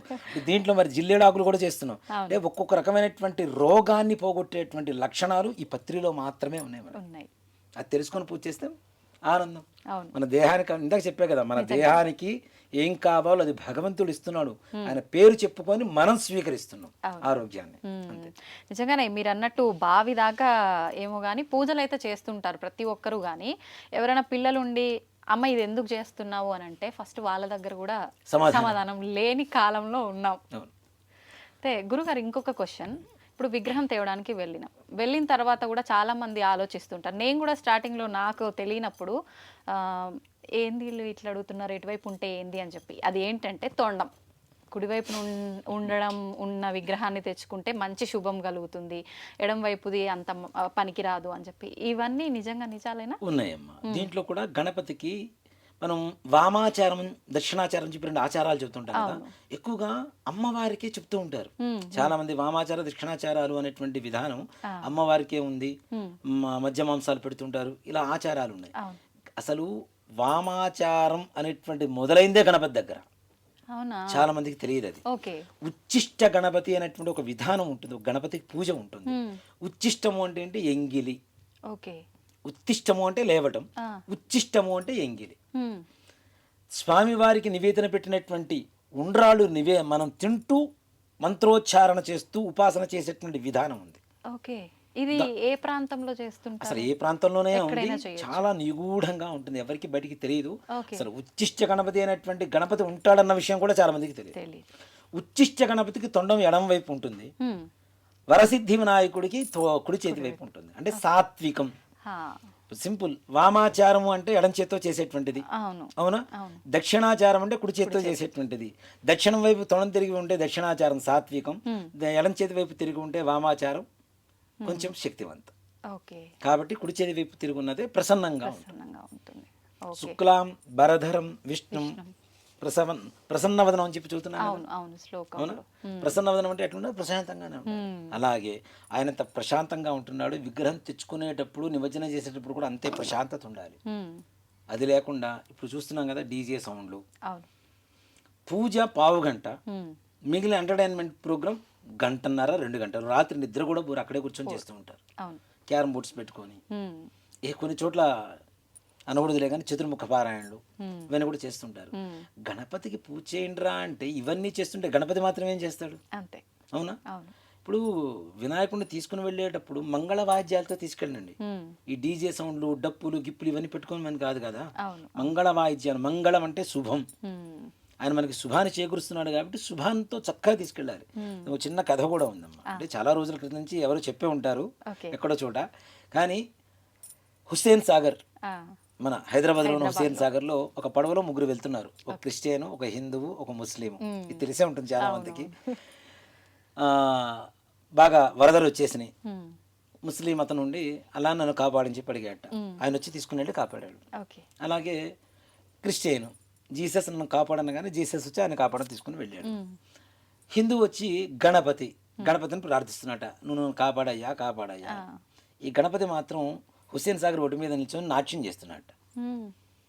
అదేంటయ్యా జీసస్ అనగానే ఆయన వచ్చి తీసుకెళ్ళాడు, అలా అనగానే ఆయన వచ్చి తీసుకెళ్ళాడు, నేను మునిగిపోతున్నాను, నువ్వు ఎందుకు డ్యాన్స్ చేస్తున్నావు అంటే, మరి నేను మునిగేటప్పుడు మీరు డ్యాన్స్ చేయటం లేదా, మీరు మునిగేటప్పుడు నేను డ్యాన్స్ చేస్తే వచ్చిందా అన్నట్టు. అంటే అలాంటి వికృతమైనటువంటి స్థితికి మనం తీసుకెళ్తున్నాం భగవంతుడు కదా. అది తప్పు కదా. ఆనంద నాట్యం చేయడం వేరు, ఇష్టం వచ్చినట్టు ఏదో ఈ మద్యాలు తీసుకొని ఆ తుంపర్లు దేవుడి మీద పడుతూ ఉంటే మనం కింద పడిందే ఏది వస్తువు దేవుడికి సమర్పించం. అలాంటిది మన తుంపర్లు భగవంతుడి మీద పడుతూ ఉంటే అది ఎంతవరకు కరెక్టు?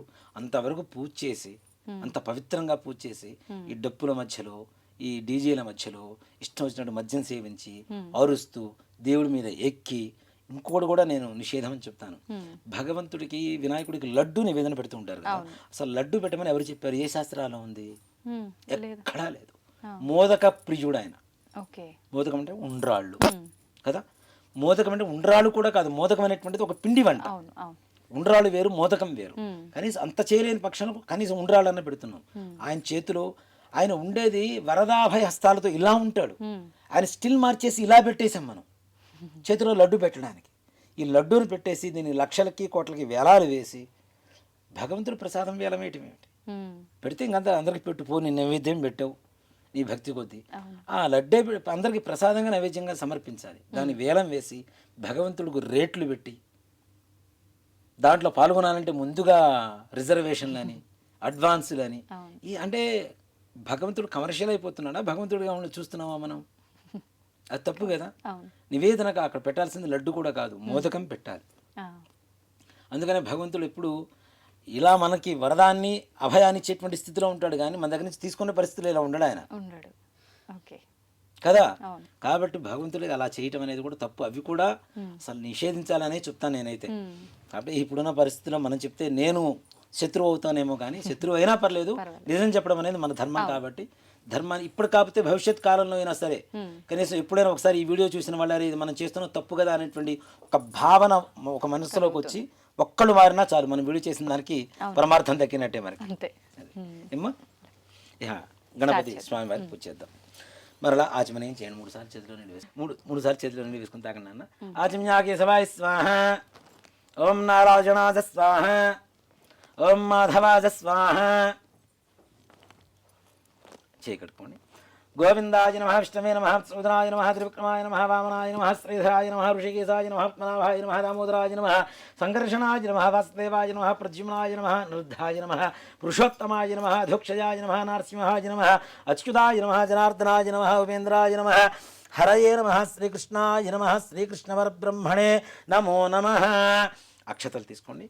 ఆచమ్యాపురోక్తే గుణవిశేషణ విశిష్టాయాం శుభతిథౌ అనేన పూర్వ సంకల్ప ప్రకారేణ వర్షే వర్షే ప్రయుక్త శ్రీ వరసిద్ధి వినాయక స్వామి దేవత వ్రత పూజాఖ్యం కర్మ కరిష్యే. చేతిలో నీళ్లు వేసుకొని నీళ్లు అక్షతలు ప్లేట్లో దగ్గర పెట్టేసేయండి అమ్మ. అక్షతలు తీసుకోండి. ఓం విఘ్నధ్వాంత నివారణైః కత్రణైః విఘ్నాటవీహ వ్యవాడ్ విఘ్నవ్యాళకుల ప్రమత్తగురుడో విఘ్నేప పంచాననః విఘ్నోత్తుంగగిరిప్రభేతనగరి విఘ్నాబ్ధికుంభోద్భవః విఘ్నాఘౌ గగన ప్రచండ పవనో విఘ్నేశ్వరః పాతు నః మృత్తికబింబేస్మిన్ శ్రీమన్మహాగణాధిపతిమావాహయామి స్థాపయామి పూజయామి. తమలపాకు తీసుకొని అలా స్వామివారి పాదాల దగ్గర పట్టుకోండి. ఓం అసునీతే పునరస్మ సుచక్షు పునఃప్రాణమిహనో దేభోగం జోక్పస్సేమ సూర్యముచ్చరం దామ్నముదే ప్రళయా ఆన స్వస్తి అమృతం వయ ప్రాణామృతమాప ప్రాణ నేవయథాస్థానముపక్వయతే. అక్షతలు తీసుకున్నమ్మా చెప్పండి. స్వామిన్ సర్వ జగన్నాథ యావత్ పూజ వసానకం తావత్వం ప్రీతి భావేన బింబేస్మిన్ సన్నిధిం కురు. శ్రీ వరసిద్ధి వినాయక స్వామినే నమో నమః. స్థిరో భవ వరదో భవ సుముఖో భవ సుప్రసన్నో భవ స్థిరాసనం కురు. ధ్యానం. నమస్కారం చేసుకోండమ్మా. ఓం నమో వ్రాతపతయే నమో గణపతయే నమః ప్రమథపతయే నమస్తే అస్తు లంబోదరాయ ఏకదంతాయ విఘ్న వినాశినే శివసుతాయ శ్రీ వరదమూర్తయే నమో నమః. అక్షతలు తీసుకొని గణపతి దగ్గర వేయండి. శ్రీమన్మహాగణాధిపతయే నమః. ధ్యాయామి ధ్యానం సమర్పయామి ఆవాహయామి సువర్ణరత్నకచితేమ సింహాసనం సమర్పయామి. పాదయో నీళ్లు 3 సార్లు అట్లా స్వామివారి దగ్గర చూపించేసి ప్లేట్లో వదిలిపెట్టేసేయండి. పాదయో పాద్యం సమర్పయామి. హస్తయో అర్ఘ్యం సమర్పయామి. ముఖే ఆచమనీయం సమర్పయామి. ఔపచారక స్నానం. కొద్దిగా నీళ్లు చల్లండి గణపతి మీద. ఓం మా భవిష్ఠామయో భవస్థాన ఊర్జేత ధాతన మహేరణాజ చక్షసే యోగశ్యవదమోరసస్తస్య భాజేతే హనః ఉషదీర్మ మాతరః తస్మారంగమామవో ఇస్సక్షయా యజన్వథ ఆపో జనయథా జనః. శ్రీమన్మహాగణాధిపతయే నమః. శుద్ధోదక స్నానం సమర్పయామి. కొబ్బరికాయ తీసుకొని కొట్టండి.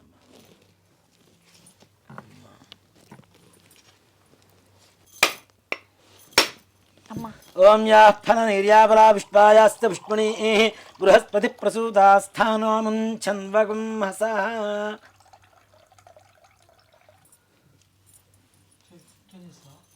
ఆ తమలపాకుతో కొద్దిగా గణపతి మీద నీళ్లు చల్లండి. ఇందాక శుద్ధోదకం అంటే మామూలు నీళ్లు పోసాం కదా, మనం ఏం చేస్తాం సోపు రుద్దుకుంటాం కదా, అలానే ఇది సోప్ అనమాట స్వామి వారికి. అలా దేవతలకి ఈ నారికేళ ఫలం అనేది వారికి ఉండేటువంటి మనం ఇచ్చేటువంటి లిక్విడ్ సోప్ లాంటిది. సో కాబట్టి ఈ కొబ్బరి నీళ్ళతో స్వామి వారికి స్నానం. ఇందాక మనం చెప్పుకున్నాం కదా అధర్వణ గణపతి ఉపనిషత్తు అని. ఇప్పుడు మనం చెప్పబోయేటువంటి మంత్రం అదే. ఇది విన్నా చదువుకున్నా చాలా విశేషమైనటువంటి పుణ్యం లభిస్తుంది. ఇది ఎక్కడైతే పారాయణ జరుగుతుందో అక్కడ సకల విఘ్నాలు కూడా తొలగిపోతాయని చెప్పి శాస్త్రం చెప్తూ ఉంది. గణపతి ఉద్భవం, ఎలా ఉద్భవించాడు, ఏ వర్ణంలో ఉంటాడు అనేటువంటిది యొక్క మంత్రాల పరమార్థం. ఓం భద్రం కర్ణేభిః శృణుయామ దేవాః భద్రం పశ్యేమాక్షభిర్యజత్రాః స్థిరైరంగైస్తుష్టుభాగంసస్తనోభిః వ్యసేమ దేవహితం యదాయుః స్వస్తిన ఇంద్రో వృద్ధశ్రవాः స్వస్తిన పూషా విశ్వవేదాः స్వస్తి నస్తార్ష్యో అరిష్టనేమిః స్వస్తి నో బృహస్పతిర్దధాతు. ఓం శాంతిః. ఓం లం నమస్తే గణపతయే త్వమేవ ప్రత్యక్షం తత్వమసి త్వమేవ కేవలం కర్తాసి త్వమేవ కేవలం హర్తాసి త్వమేవ కల్పితం బ్రహ్మాసి త్వం సాక్షాదాత్మాసి నిత్యం అర్థం వచ్మి సత్యం వచ్మి అవత్వం మాం అవవక్తారం అవశ్రోతారం అవదాతారం అవధాతారం అవానూచాన మమ శిష్యం అవపురస్తాత్తా ఆదు అవదక్షిణాత్తా ఆదు అవపశ్చాత్తా ఆదు అవోత్తరాత్తా ఆదు అవచోర్ధ్వాత్తా ఆదు అవధరాత్తా ఆదు సర్వతో మాం పాహి పాహి సమంతాత్. త్వం వాంగ్మయస్త్వం చిన్మయః త్వమానందమయస్త్వం బ్రహ్మమయః త్వం సచ్చిదానందాద్వితీయోసి త్వం జ్ఞానమయో విజ్ఞానమయోసి. సర్వం జగదిదం తత్వో జాయతే సర్వం జగదిదం త్వస్తతిష్ఠతి సర్వం జగదిదం త్వజలయమేష్యతి త్వజి ప్రచ్యేతి త్వం భూమిరాపో నలో నిలో నభః త్వం చత్వారి వాక్పరవిదాపదాని త్వం గుణత్రయాతీతః త్వం దేహత్రయాతీతః త్వం కాలత్రయాతీతః త్వం మూలాధారే స్థితోసి నిత్యం త్వాం యోగినో ధ్యాయంతి నిత్యం త్వం శక్తిత్రయాత్మకః త్వం బ్రహ్మస్త్వం రుద్రస్త్వమింద్రస్త్వమగ్నిస్త్వం వాయుస్త్వం సూర్యస్త్వం చంద్రమాస్త్వం బ్రహ్మభూర్భువస్తు వరో గణాదీన్ పూర్వముచ్చార్య వర్ణాదీం తదనంతరం అనుస్వార పరతర అర్ధేందురసితం తథా ధారేణ యుక్తమేవ దేవతవ మనస్వరూపం తకార పూర్వరూపం అకారో మధ్యమ రూపం బిందురుత్తర రూపం నాదసంధానం సంహితా సంధి సైషా గాణేసి విద్యా గణక ఋషి ఋజడ్గాయత్రీ ఛంద శ్రీమహాగణాధిపతిర్దేవత ఓం గం గణపతయే నమః ఏకదంతాయ విద్మహే శూర్పకర్ణాయ ధీమహి తన్నో గణక ప్రచోదయాదు ఏకదంతం చతుర్హస్తం బిభ్రాణం పాశుపంకుజం అభయం వరదం హస్తైర్దధానం మూషికధ్వజం రక్తం లంబోదరం శూర్పసుకర్ణం రక్తవాసనం రక్తగంధానులుప్తాంగం రక్తపుష్పైః సుపూజితం భక్తానుకంపినం దేవం జగత్కారణముచ్యుతం ఆవిర్భూతం చ సృష్ట్యాదో ప్రకృతే పురుషాత్పరం ఏవం ధ్యాయోతి యో నిత్యం సయోగి యోగినాం వరః నమో ప్రాతపతయే నమో గణపతయే నమః ప్రమథపతయే నమస్తే అస్త్వలంబోదరాయ ఏకదంతాయ విఘ్న వినాశినే శివసుతాయ శ్రీ వరదమూర్తయే నమో నమః శ్రీమన్మహాగణాధి శ్రీ వరసిద్ధి వినాయక స్వామినే నమో నమః ఇది ఫలోదకేన స్నానం సమర్పయామి ఈ మామూలు నీళ్ళు చల్లాలి ఆపోష్ఠామయో భవస్థాన ఊర్జ్యేత ధాతన మహేరణాజ చక్షసే యోవస్యవతమోరసస్తస్య భాజేతే హనః ఉషతీరవ మాతరః తస్మా అరంగమామవో యస్సక్షజా జన్వథ ఆపో జనయథా జనః ఇది శుద్ధోదక స్నానం సమర్పయామి మరలా నీళ్ళు అక్కడ చూపించేసి ప్లేట్లో వదిలిపెట్టేసేయండి స్నానానంతరం శుద్ధ ఆచమనీయం సమర్పయామి వస్త్రం అభివస్త్రా ఆస్వసనాన్యర్షాభిధేనో సుదిగా ఆ పూజమాన అభిచంద్రాభర్తమేన్నో దీన్ని గంధంలో ముంచేసి పసుపు అద్దేసి స్వామి వారికి పెట్టండి అద్దాల బొట్టు పెట్టినా సరిపోతుంది అద్దండి వస్త్రం అభివస్త్రా ఆస్వసనాన్యర్షాభిధేనో సుదిగా ఆ పూజమాన అభిచంద్రాభర్తమేన్నో హిరణ్యాభ్యుష్పానుధనో ఓ దేవసోమ శ్రీమన్మహాగణాధిపతయే నమః ఇది వస్త్రయుగ్మం సమర్పయామి కుంకుమ యజ్ఞోపవీతం अमेयाय च हेरम्ब परशुधारकाय ते मूषकवाहनायैव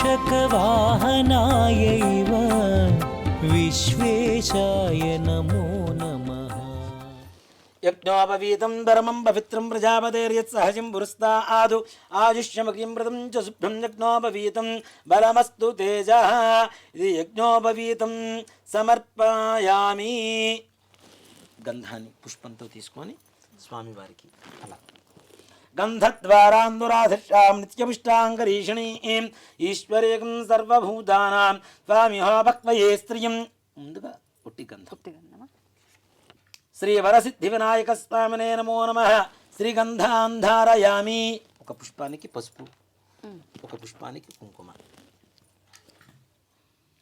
ఆయనేతే పరాయణే దుర్వా ఆరోహంతు పుష్పిణీ హృదాశ్చ పుండరీకాణి సముద్రస్య గృహాయమే అలంకరణార్థం హరిద్రికాచూర్ణ కుంకుమ విలేపనాని సమర్పయామి పుష్పైః పూజయామి ఓం సుముఖాయ నమః మాచీపత్రం పూజయామి ఓం గణాధిపాయ నమః బృహతీపత్రం పూజయామి ఉమాపుత్రాయ నమః బిల్వపత్రం పూజయామి గజాననాయ నమః దూర్వయుగ్మపత్రం పూజయామి హరసూనవే నమః దత్తూరపత్రం పూజయామి లంబోదరాయ నమః బదరీపత్రం పూజయామి లంబోదరాయ నమః బదరీపత్రం పూజయామి గుహాగ్రజాయ నమః అపామార్గపత్రం పూజయామి గజకర్ణకాయ నమః తులసీపత్రం పూజయామి ఏకదంతాయ నమః ఛూతపత్రం పూజయామి వికటాయ నమః కరవీరపత్రం పూజయామి భిన్నదంతాయ నమః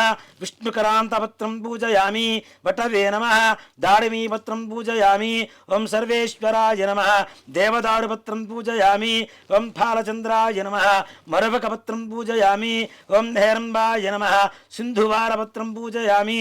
ఓం శూర్పకర్ణాయ నమః. జాజీపత్రం పూజయామి. ఓం సురాగ్రజాయ నమః. గండకీపత్రం పూజయామి. ఓం ఇభవక్త్రాయ నమః. శమీపత్రం పూజయామి. ఓం వినాయకాయ నమః. అశ్వత్థపత్రం పూజయామి. ఓం సురసేవితాయ నమః. అర్జునపత్రం పూజయామి. ఓం కపిలాయ నమః. అర్కపత్రం పూజయామి. ఓం గణేశ్వరాయ నమః. 21 పత్రాణి పూజయామి. ఓం గజాననాయ నమః. ఓం గం గణపతయే నమః అంటూ పూజ చేస్తున్నాను. ఓం గజాననాయ నమః. ఓం గణాధ్యక్షాయ నమః. ఓం విఘ్నరాజాయ నమః. ఓం వినాయకాయ నమః. ఓం ద్వైమాతురాయ నమః. ఓం ద్విముఖాయ నమః. ఓం త్రిముఖాయ నమః. ఓం సుముఖాయ నమః. ఓం కృత్యనే నమః. ఓం సుప్రదీప్తాయ నమః. ఓం సుఖనిధయే నమః. ఓం సురాధ్యక్షాయ నమః. ఓం సురార్ఘ్నాయ నమః. ఓం మహాగణపతయే నమః. ఓం మాన్యాయ నమః. ఓం మహాకాలాయ నమః. ఓం మహాబలాయ నమః. ఓం హేరంబాయ నమః. ఓం లంబజఠరాయ నమః. ఓం హయగ్రీవాయ నమః. ఓం ప్రథమాయ నమః. ఓం ప్రాజ్ఞాయ నమః. ఓం ప్రమోదాయ నమః. ఓం మోదకప్రియాయ నమః. ఓం విఘ్నకర్త్రే నమః. ఓం విఘ్నాంత్రే నమః. ఓం విశ్వనేత్రే నమః. ఓం విరాట్పతయే నమః. ఓం శ్రీపతయే నమః. ఓం వాక్పతయే నమః. ఓం శృంగారిణే నమః. ఓం ఆశ్రితవత్సలాయ నమః. ఓం శివప్రియాయ నమః. ఓం శీఘ్రకారిణే నమః. ఓం శాశ్వతాయ నమః. ఓం బలాన్వితాయ నమః. ఓం బలోత్థితాయ నమః. ఓం భక్తనిధయే నమః. ఓం భావగమ్యాయ నమః. ఓం భావాత్మయాయ నమః. ఓం వక్రగామినే నమః. ఓం మహాకృతయే నమః. ఓం ఛామీకరప్రభాయ నమః. ఓం శర్వాయ నమః. ఓం సర్వోపన్యాసాయ నమః. ఓం సర్వకర్త్రే నమః. ఓం సర్వనేత్రే నమః. ఓం సర్వసిద్ధిప్రదాయ నమః. ఓం పంచహస్తాయ నమః. ఓం పార్వతీనందనాయ నమః. ఓం ప్రభవే నమః. ఓం కుమారగురవే నమః. ఓం కుంజరాసురభంజనాయ నమః. ఓం కాంతిమతే నమః. ఓం ధృతిమతే నమః. ఓం కామినే నమః. ఓం కవిత్థఫలప్రియాయ నమః. ఓం బ్రహ్మచారిణే నమః. ఓం బ్రహ్మరూపిణే నమః. ఓం మహోదరాయ నమః. ఓం మధోత్కటాయ నమః. ఓం మహావీరాయ నమః. ఓం మంత్రిణే నమః. ఓం మంగళసుస్వరాయ నమః. ఓం ప్రమదాయ నమః. ఓం యాయసే నమః. ఓం యక్షకిన్నరసేవితాయ నమః. ఓం గంగాసుతాయ నమః. ఓం గణాధీశాయ నమః. ఓం గంభీరననదాయ నమః. ఓం వటవే నమః. ఓం జ్యోతిషే నమః. ఓం ఆజ్ఞ అక్రాంత పదచిత్ప్రభవే నమః. ఓం అభీష్టవరదాయ నమః. ఓం మంగళప్రదాయ నమః. ఓం అవ్యక్తమూర్తయే నమః. ఓం పురాణపురుషాయ నమః. ఓం పూష్ణే నమః. ఓం పుష్కరోక్షిప్తప్రదాయ నమః. ఓం అగ్రగణ్యాయ నమః. ఓం అగ్రపూజ్యాయ నమః. ఓం పుష్కరోక్షిప్తప్రహరణాయ నమః. ఓం అపాకృతపరాక్రమాయ నమః. ఓం సత్యధర్మణే నమః. ఓం సఖ్యే నమః. ఓం సారాయ నమః. ఓం సరసాంబునిధయే నమః. ఓం మహేశాయ నమః. ఓం విశదాంగదాయ నమః. ఓం మణికింకణమేఖలాయ నమః. ఓం సమస్తదేవతామూర్తయే నమః. ఓం సహిష్ణవే నమః. ఓం బ్రహ్మవిద్యాతిదానభువే నమః. ఓం జిష్ణవే నమః. ఓం విష్ణవే నమః. ఓం విష్ణుప్రియాయ నమః. ఓం భక్తజీవితాయ నమః.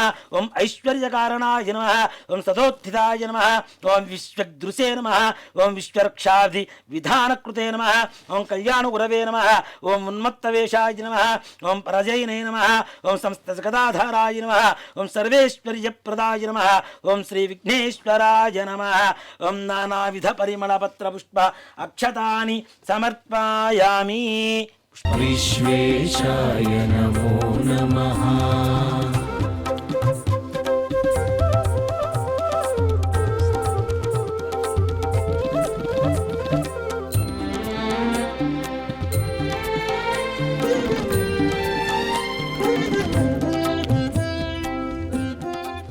ఓం సుముఖాయ నమః. ఓం ఏకదంతాయ నమః. ఓం కపిలాయ నమః. ఓం గజకర్ణకాయ నమః. ఓం లంబోదరాయ నమః. ఓం వికటాయ నమః. ఓం విఘ్నాజాయ నమః. ఓం ధూమకేతవే నమః. ఓం గణాధిపాయ నమః. ఓం గణాధ్యక్షాయ నమః. ఓం గజాననాయ నమః. ఓం ఫాలచంద్రాయ నమః. ఓం వక్రతుండాయ నమః. ఓం శూర్పకర్ణాయ నమః. ఓం హేరంబాయ నమః. ఓం స్కందపూర్వజాయ నమః. ఓం సర్వసిద్ధిప్రదాయకాయ నమః. కుమారగురవే నమః. శ్రీమన్మహాగణాధిపతయే నమః. నానావిధ పరిమళపత్ర పుష్ప అక్షతాని సమర్పయామి.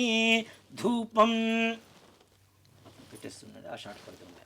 వనస్పత్యోర్హృదివ్యేనానాగంధైస్పర్వదేవానాం ధూపోయం ప్రదృశ్యతాం ధూపమాఘ్రాపయామి సాజ్యం త్రివృత్తి సంయుక్తం వన్నినా యోచితం ప్రియం గృహాణమంగళం దీపం త్రిలోక్యం దివ్రాపః భక్త్యా దీపం పరిత్యామి దేవాయ పరమాత్మనే త్రాహిమాన్ గాద్ఘోరా దివ్య జ్యోతిర్నమోస్తుతే సాక్షాత్ ప్రత్యక్ష దీపం దర్శయామి. కొద్దిగా నీళ్ళు అలా చూపించేసి దేవుడి దగ్గర వదిలిపెట్టేసేయండి. ధూపదీపాంతరం శుద్ధ ఆచమనీయం సమర్పయామి. నైవేద్యం ఓం భూర్భువస్సువః.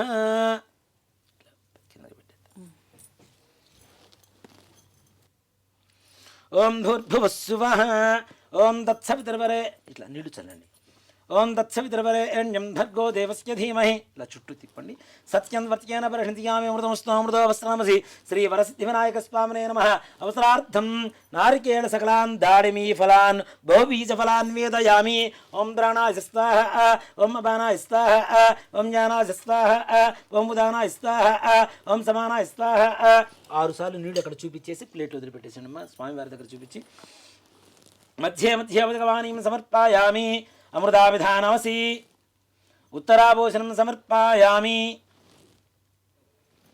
హస్తో ప్రక్షాళయామి. పాదో ప్రక్షాళయామి. శుద్ధ ఆచమనీయం సమర్పయామి.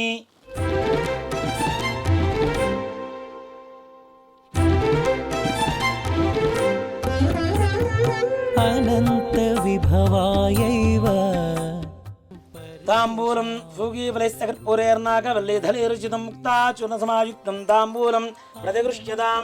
ఇది తాంబూలం సమర్పయామి. తాంబూల ఆచరణానంతరం మరలా కొద్దిగా నీళ్ళు చూపించేసి ప్లేట్లు శుద్ధ ఆచమనీయం సమర్పయామి. కర్పూర ఆనందమంగళ నీరాజనం. జాయతే నమః గుహాగ్రజాయతే నమః. ఓం హిరణ్యపాత్రం మధో పూర్ణం దధాతి మధవ్యో జానీతి ఏకదా బ్రహ్మణోపహరతి ఏకదైవ యజమాన ఆజస్తేజో దధాతి. కర్పూర ఆనందమంగళ నీరాజనం దర్శయామి. నీరాజనాంతరం శుద్ధ ఆచమనీయం సమర్పయామి. నమస్కరోమి. జై శ్రీమద్ రమణ గోవింద హరి. జయ బోలో గజానన్ మహారాజు. ఓం తత్పురుషాయ విద్మహే వక్రతుండాయ ధీమహి తన్నో దంతి ప్రచోదయాత్. శ్రీమన్ మహావరసిద్ధి వినాయక స్వామినే నమో నమః. పాదారవిందయో దివ్య సువర్ణ మంత్ర పుష్పాంజలిం సమర్పయామి. మరలా కొద్దిగా అక్షతలు వేయనమ్మ. ఛత్రచామరాజ్ సర్వోపచార పూజార్థే అక్షతాం పరికల్పయామి. అథ కథా ప్రారంభ. అక్షతలు. పూర్వకాలంలో గజాసురుడు అనేటువంటి ఒక రాక్షసుడు పరమేశ్వరుడి నుంచి ఘోరంగా తపస్సు చేశారట. ఘోరమైనటువంటి తపస్సు చేశారు. అంతటా పరమేశ్వరుడు ప్రత్యక్షమయ్యాడు. ఆయన నీకు ఏం కావాలి వరం అని చెప్పి అడుగుతూ ఉంటే, పరమేశ్వరుడు అంటేనే బోళాశంకరుడు. ఎవరు కొద్దిగా తపస్సు చేసినా ఓ చెమ్మడి నీళ్లు నెత్తిన పోసినా హరహర మహాదేవ అంటే చాలు ఆయన కరుణిస్తూనే ఉంటారు. కాబట్టి అంత ఘోర తపస్సు చేసినటువంటి గజాసురుడిని వరం కోరుకో అని చెప్పి అంటే, గజాసురుడు స్వామి నేను నీ భక్తుడిని, నువ్వు ఎప్పుడు కూడా నా ఉదరం ఉండేట్టుగా నాకు వరం ఇవ్వు అని చెప్పి ప్రార్థించారట. అసలు పరమేశ్వరుడు భక్త సులభుడు కాబట్టి భక్తులు కోరుకున్నటువంటి కోరికను తీర్చడం కోసం ఆయనకు ఉదరంలో ప్రవేశించారు. అసలు పార్వతీదేవి పరమేశ్వరుడు జాడ తెలియట్లా, ఎక్కడున్నాడు ఏంటి ఎలా ఎక్కడ ఉన్నాడు తెలియట్లేదు. చిట్ట చివరికి గజాసురుడి గర్భంలో ఉన్నాడు పరమేశ్వరుడు అని చెప్పి తెలుసుకున్న పార్వతి విష్ణుమూర్తి దగ్గరికి వెళ్ళి ప్రార్థించింది. పూర్వకాలంలో భస్మాసురుడి బారి నుంచి కూడా నా పతిని కాపాడవు, నాకు రక్షించి నాకు వసిగావు, కాబట్టి ఇప్పుడు కూడా ఆ గజాసుర గర్భంలో ఉండేటువంటి ఆ పరమేశ్వరుడు నాకు వసంగమండి అని చెప్పి ఆ విష్ణుమూర్తిని ప్రార్థించింది. అంతటా ఈ విష్ణుమూర్తి బ్రహ్మాది దేవతలందరినీ కూడా పిలిపించి వాళ్ళందరికీ తలగో ఒక వాయిద్యాన్ని ఇచ్చారు. ఒకరికి ఏమో డోలు, ఒకరికి సన్నాయి, ఈ విధంగా ఇచ్చుకుంటూ ఈ విష్ణుమూర్తి మాత్రం సన్నాయి రూపంలో అందరూ మారిపోయి ఈయన కూడా చక్కటి చిరుగంటలు కట్టినటువంటి సన్నాయి చేతి పట్టుకొని ఆ నగరంలో ఈ గజాసురుడు ఉండేటువంటి రాజ్యంలో వాయిస్తూ ఉన్నారట. ఇది ఆ నోట ఈ నోట విన్నటువంటి గజాసురుడు తన ముందు ఆడిద్దాం గంగిరెద్దుని అంటే నందీశ్వరుణ్ణే గంగిరెద్దుగా తయారు చేసి వీళ్ళందరూ కూడా చక్కగా వాయిస్తూ ఉన్నారు వాయిద్యాలన్నీ కూడా. ఇలాంటిది ఏదో బాగుంది, మరి అందరూ మంచిగా చక్కగా ఉంది, చాలా ఆనందకరంగా ఉందని చెప్తున్నారు.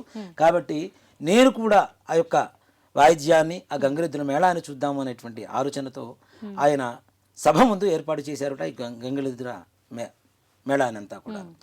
అంతటా విష్ణుమూర్తి సన్నాయి వాయించడం, అవును. బ్రహ్మాది దేవతలు వాయిద్యాలు వాయించడం అంటే సర్వసాధారణంగా ఉండదు కదా. సుస్వరంగా ఆనందంగా ఎంతో సంతోషకరంగా ఉన్నదిట.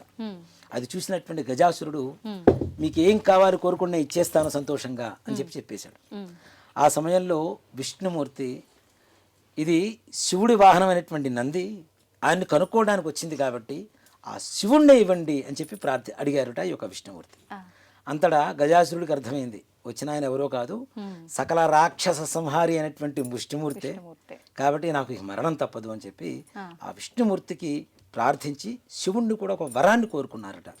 నా యొక్క శిరస్సు త్రిలోక్య పూజ్యంగా ఉండేట్టుగా నాకు వరం ఇవ్వండి, అలాగే నా యొక్క శరీరాన్ని మీరు వస్త్రంగా ధరించండి అని చెప్పి వరం అడిగారట. పరమేశ్వరుడు అలానే చెప్పాడు. ఈ నంది తన కొమ్ములతో ఆ యొక్క గజాసురుడి గర్భాన్ని చీరిస్తే లోపల ఉన్నటువంటి పరమేశ్వరుడు బయటకు వచ్చాడు.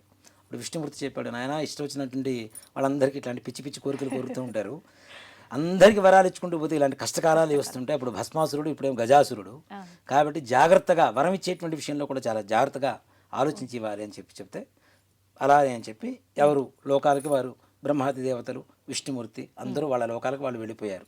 తర్వాత పరమేశ్వరుని నందివాహనం ఎక్కి చక్కగా కైలాసానికి ప్రయాణం ప్రారంభించారు. ఈ సమయంలో పార్వతీదేవికి పరమేశ్వరుడు వస్తున్నాడన్న సంగతి తెలుసుకున్నది. ఆనందంగా ఉండి చాలా రోజుల తర్వాత వస్తున్నారు. ఇప్పుడు ఆడవాళ్ళు ఏం చేస్తారు, ఎవరైనా భర్త ఎన్నో రోజుల నుంచి ఒక విదేశాల నుంచి వస్తున్నారంటే మంచి చక్కగా అందంగా అలంకరించుకొని ఆయనకి ప్రేమ కలిగేలాగా కనబడుతూ ఉంటారు కదా ఆనందంగా. అలాగే పార్వతీదేవి కూడా స్నానం చేద్దాము, అభ్యంగన స్నానం చేద్దాము అని చెప్పి ఒంటికి పెట్టుకున్నటువంటి ఆ నలుగు పిండి తీసి నలుగు పిండితో ఒక చక్కటి బొమ్మను తయారు చేసిందిట. ఆ బొమ్మను తయారు చేసిన తర్వాత ఆవిడకి చాలా అపురూపంగా కనపడింది, అందంగా కనపడింది. దీనికి ప్రాణం పోద్దాము అని చెప్పి ఆమె శక్తితో ప్రాణాన్ని పోసి ఆ యొక్క బాలుడు ఆ బొమ్మ ఏదైతే ఉందో ప్రాణం వచ్చింది కాబట్టి బాలుడు రూపంలో సింహద్వారం దగ్గర ఎవరూ లోపలికి రాకుండా చూడు అని చెప్పి కాపలాగా ఉంచేసింది. అంతటా ఆ పార్వతీదేవి స్నానానికి అలంకరించుకోవడానికి వెళ్ళింది. పరమేశ్వరుడు రానే వచ్చాడు. దిగి లోపలికి వెళ్తూ ఉంటే నువ్వెవరు లోపలికి వెళ్ళడానికి లేదు అని చెప్పాడు ఈ యొక్క బాలుడు. అరే ఈ కైలాసమే నాది నాయన, లోపల ఉన్నది నా భార్య, నేను ఎన్నో రోజుల తర్వాత గజాసుర గర్భం నుంచి బయటకు వచ్చాను, నా భార్యను కలవడానికి వెళ్తున్నాను అంటే లేదు వెళ్ళడానికి లేదు అన్నాను అని అక్కడే అడ్డగిస్తూ ఉంటే ఆయన చేతిలో ఉన్నటువంటి త్రిశూలంతో ఆ యొక్క తలమని దునివేసి ఖండించేసి ఆ లోపలికి వెళ్ళారు. పార్వతీ పరమేశ్వరులు ఇద్దరు చక్కగా కూర్చొని మాట్లాడుకుంటూ ఉన్నారు ఆనందంగా. ఆ సమయంలో ఈ వాకిలి దగ్గర ఉన్నటువంటి బాలుడి సంగతి విషయం మాటల మధ్యలో వచ్చింది వీరికి. అరే నేను చాలా తప్పు చేశాను అని చెప్పి ఆ గజాసురుడి తల ఏదైతే తీసుకుని వచ్చాడో ఆ తలని ఈ యొక్క పిల్లవాడికి అంటించి ప్రాణశక్తిని ధారపోశాడు పరమేశ్వరుడు. అప్పటి నుంచి ఆయన గజాననుడు అయ్యాడు. ఆ బాలుడు కూడా అంటే గజరూపం కలిగినటువంటి ముఖం పెట్టుకున్నారు కాబట్టి గజాననుడు అయ్యాడు అప్పటి నుంచి. ఆ తదుపరి కొంతకాలానికి ఆ గజాననుడిని ప్రశాంతంగా మంచిగా చక్కగా ప్రేమగా చూసుకుంటున్నటువంటి పార్వతీ పరమేశ్వరుడికి సుబ్రహ్మణ్యేశ్వర స్వామి వారి జననం జరిగింది. ఇద్దరు పెద్దవాళ్ళు అవుతున్నారు. దేవతలు మునులు అందరూ వచ్చి విఘ్నాలకి ఎవరినైనా ఒకనైనా అధిపతిగా మాకు చేయండి, నియమించండి అని చెప్పి ప్రార్థిస్తూ ఉంటే పరమేశ్వరుడు ఒకటే మాట చెప్పాడు, వీరిద్దరిలో ఎవరైతే ముందుగా అన్ని నదులలో వెళ్ళి స్నానం చేసి నా దగ్గరకు వస్తారో వారికి విఘ్నాధిపత్యాన్ని ఇస్తాను అని చెప్పి ఆ యొక్క పరమేశ్వరుడు వీరిద్దరికి చెప్పగా సుబ్రహ్మణ్యేశ్వర స్వామి వారి వాహనం ఏమిటి, నెమలి. ఈయన వాహనం ఎలుక కదా, ఇది స్లోగా వెళ్తూ ఉంటుంది. నెమలి బర్ మనం పరిగెడుతూ ఉంటుంది. సుబ్రహ్మణ్యేశ్వర స్వామి వారి నెమలి ఎక్కారు, వాహనం ఎక్కేసి అన్ని నదుల్లో స్నానం చేయడానికి ముందుగా వెళ్ళిపోయారు. ఆ గజానుడు మరుగుజ్జు రూపంలో బాగా పొద్దుగా ఉన్నారు కదా, ఆ తండ్రి దగ్గరికి వెళ్ళి అయ్యా అసలు నా మరుగుజ్జు రూపం అని మీకు తెలుసు, నా అసమర్థత తెలిసి కూడా ఇలాంటి పరీక్ష పెట్టారు అంటే ఇంక నేను ఏమనుకోవాలి, ఏదైనా తరుణోపాయం చెప్పండి అని చెప్పి ఆ పార్వతీ పరమేశ్వరులు ఇద్దరిని కూడా ప్రార్థించారు ఆ యొక్క గణాధి. అంతటా ఆ పరమేశ్వరుడు నాయన నారాయణ మంత్రాన్ని ఏదైతే అష్టాక్షరి ఓం నమో నారాయణాయ అనేటువంటి అష్టాక్షరి మంత్రం ఉంటుందో ఆ మంత్రాన్ని స్మరిస్తే చాలు నువ్వు ముల్లోకాల్లో స్నానం చేసినటువంటి అన్ని నదుల్లో స్నానం చేసినటువంటి పుణ్యఫలితం లభిస్తుందని చెప్పారు. అంతటా ఆ గజానుడు ఏం చేశాడు, నారాయణ మంత్రం చదువుకుంటూ ప్రత్యక్ష దైవాలైనటువంటి తల్లిదండ్రులకి ప్రదక్షిణ చేస్తూ ఉన్నారట. మనం చాలామంది అంటే కథగా కాకుండా నేను చెప్తున్నానమ్మా, చాలామంది వినాయకుడికి పూజ చేస్తున్నాం, అంత పత్రి తీసుకొస్తున్నాం, అన్ని లడ్లు నైవేద్యం పెడుతున్నాం, ఇన్ని మోదగాలను నివేదన పెడుతున్నాం, 9 రోజులు చేస్తున్నాం, భజనలు చేస్తున్నాం, పూజలు చేస్తున్నాం అని చెబుతున్నాం. వినాయక చవితి చెయ్యాలి అంటే చేస్తున్నాము అంటే వినాయకుడు ఏం చేశాడో అది మనలో నింపుకోవాలి. తల్లిదండ్రుల్ని దైవంగా చూశారు కాబట్టి మనం కూడా వినాయకుడిలాగా మారాలి. అదే వినాయకుడి వ్రత కథ యొక్క పరమార్థం. అసలు మనం తల్లిదండ్రులను పూజించండి అని చెప్పడమే వినాయకుడు చెప్పినటువంటి పరమార్థం, ఈ కథలో ఉండేటువంటి పరమార్థం. కాబట్టి ఆ తల్లిదండ్రులకి ఇద్దరికి కూడా చక్కగా ప్రదక్షిణాలు చేస్తూ ఉన్న సమయంలో ఈ సుబ్రహ్మణ్యేశ్వర స్వామి వారు ఏ నది దగ్గరికి వెళ్తే స్నానానికి వెళ్తూ ఉంటారో గణపతి ముందుగానే ఆ నదిలో స్నానం చేసి ఆయనకి ఎదురుగా వస్తున్నారు. తల్లిదండ్రులకు ప్రదక్షిణ చేస్తున్నటువంటి ప్రభావం నారాయణ మంత్ర ప్రభావం చేత అంతటా సుబ్రహ్మణ్యేశ్వర స్వామి వారు అన్ని నదుల్లో స్నానం చేసి ఈ కైలాసానికి చేరుకునేసరికి గజానుడు అక్కడే ఉన్నాడు. అన్నీ కంప్లీట్ చేసి నాకంటే ముందు వచ్చారు కాబట్టి ఆయనకే ముందుగా ఈ విఘ్నాలకు అధిపతిగా ఆయనే చేయండి అని చెప్పారు.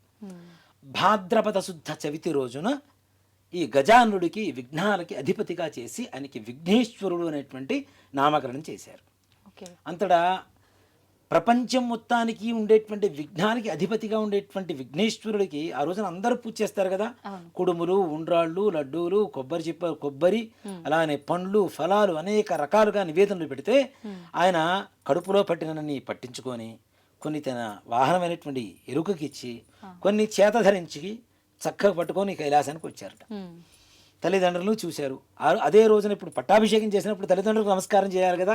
కాబట్టి నమస్కారం చేద్దాము అని చెప్పి కిందకి ఇలా వంగుతూ ఉంటే పొట్ట కింద కనుక్కుంటేనేమో కాళ్ళు పైకి వెళ్తున్నాయి, కాళ్ళు కింద పెడితేనేమో పొట్ట అందటం లేదు. సో అంత భారీ విగ్రహం కావడం చేత వినాయకుడు అలా కష్టపడుతున్నటువంటి ప్రయాసపడుతున్నటువంటి సమయంలో ఆకాశంలో ఉన్నటువంటి చంద్రుడు, ఆకాశం కూడా కాదు ఓ మాట చెప్పాలంటే సాక్షాత్ పరమేశ్వరుడికి నెలవంక శిరస్సులో ఉంటుంది కాబట్టి ఆయన శిరస్సు ఉన్నటువంటి ఆ నెలవంక చంద్రుడు చూసి ఈ వినాయకుడిని చూసి నవ్వేట. ఇప్పుడు మనిషికి మన దృష్టి దోషాలు అని చెప్పి చూస్తూ ఉంటాం. ఇప్పటిది కాదు, దేవతలకు కూడా తప్పలేదు, మనుషులకే కాదు దేవతలకు కూడా తప్పలేదు. అంటే కన్ను పడితే, దృష్టి పడితే ఏదైనా సరే, నరుడు దృష్టి పడితే నలరాయన నుగ్గైపోతుంది అంటాం కదా. అలాగే చంద్ర దృష్టికి ఆయన పొట్ట పగిలి ఆయన పొట్టలో ఉన్నటువంటి కుడుములు, ఉండ్రాళ్ళు, పండ్లు, ఫలాలు, ఈ కొబ్బరి ఇవన్నీ కూడా ఆ ప్రదేశం అంతా కూడా డొర్లుతూ ఉన్నాయట. ఇది చూసినటువంటి పార్వతీదేవికి చాలా కోపం వచ్చింది. అరే నా కుమారుని చూసి నువ్వు నవ్వుతావా అని చెప్పి, నిన్ను ఎవరైతే చూస్తారో వాళ్ళు నీలాప నిందలకు గురవుతారు అని చెప్పి పార్వతీదేవి శాపం ఇచ్చింది. ఈ సమయంలో సప్త మహర్షులు యాగం చేస్తూ ఉన్నారు. యాగం చేస్తూ ఉంటే అగ్నిదేవుడికి సప్త మహర్షుల భార్యల మీద కోరిక కలిగింది.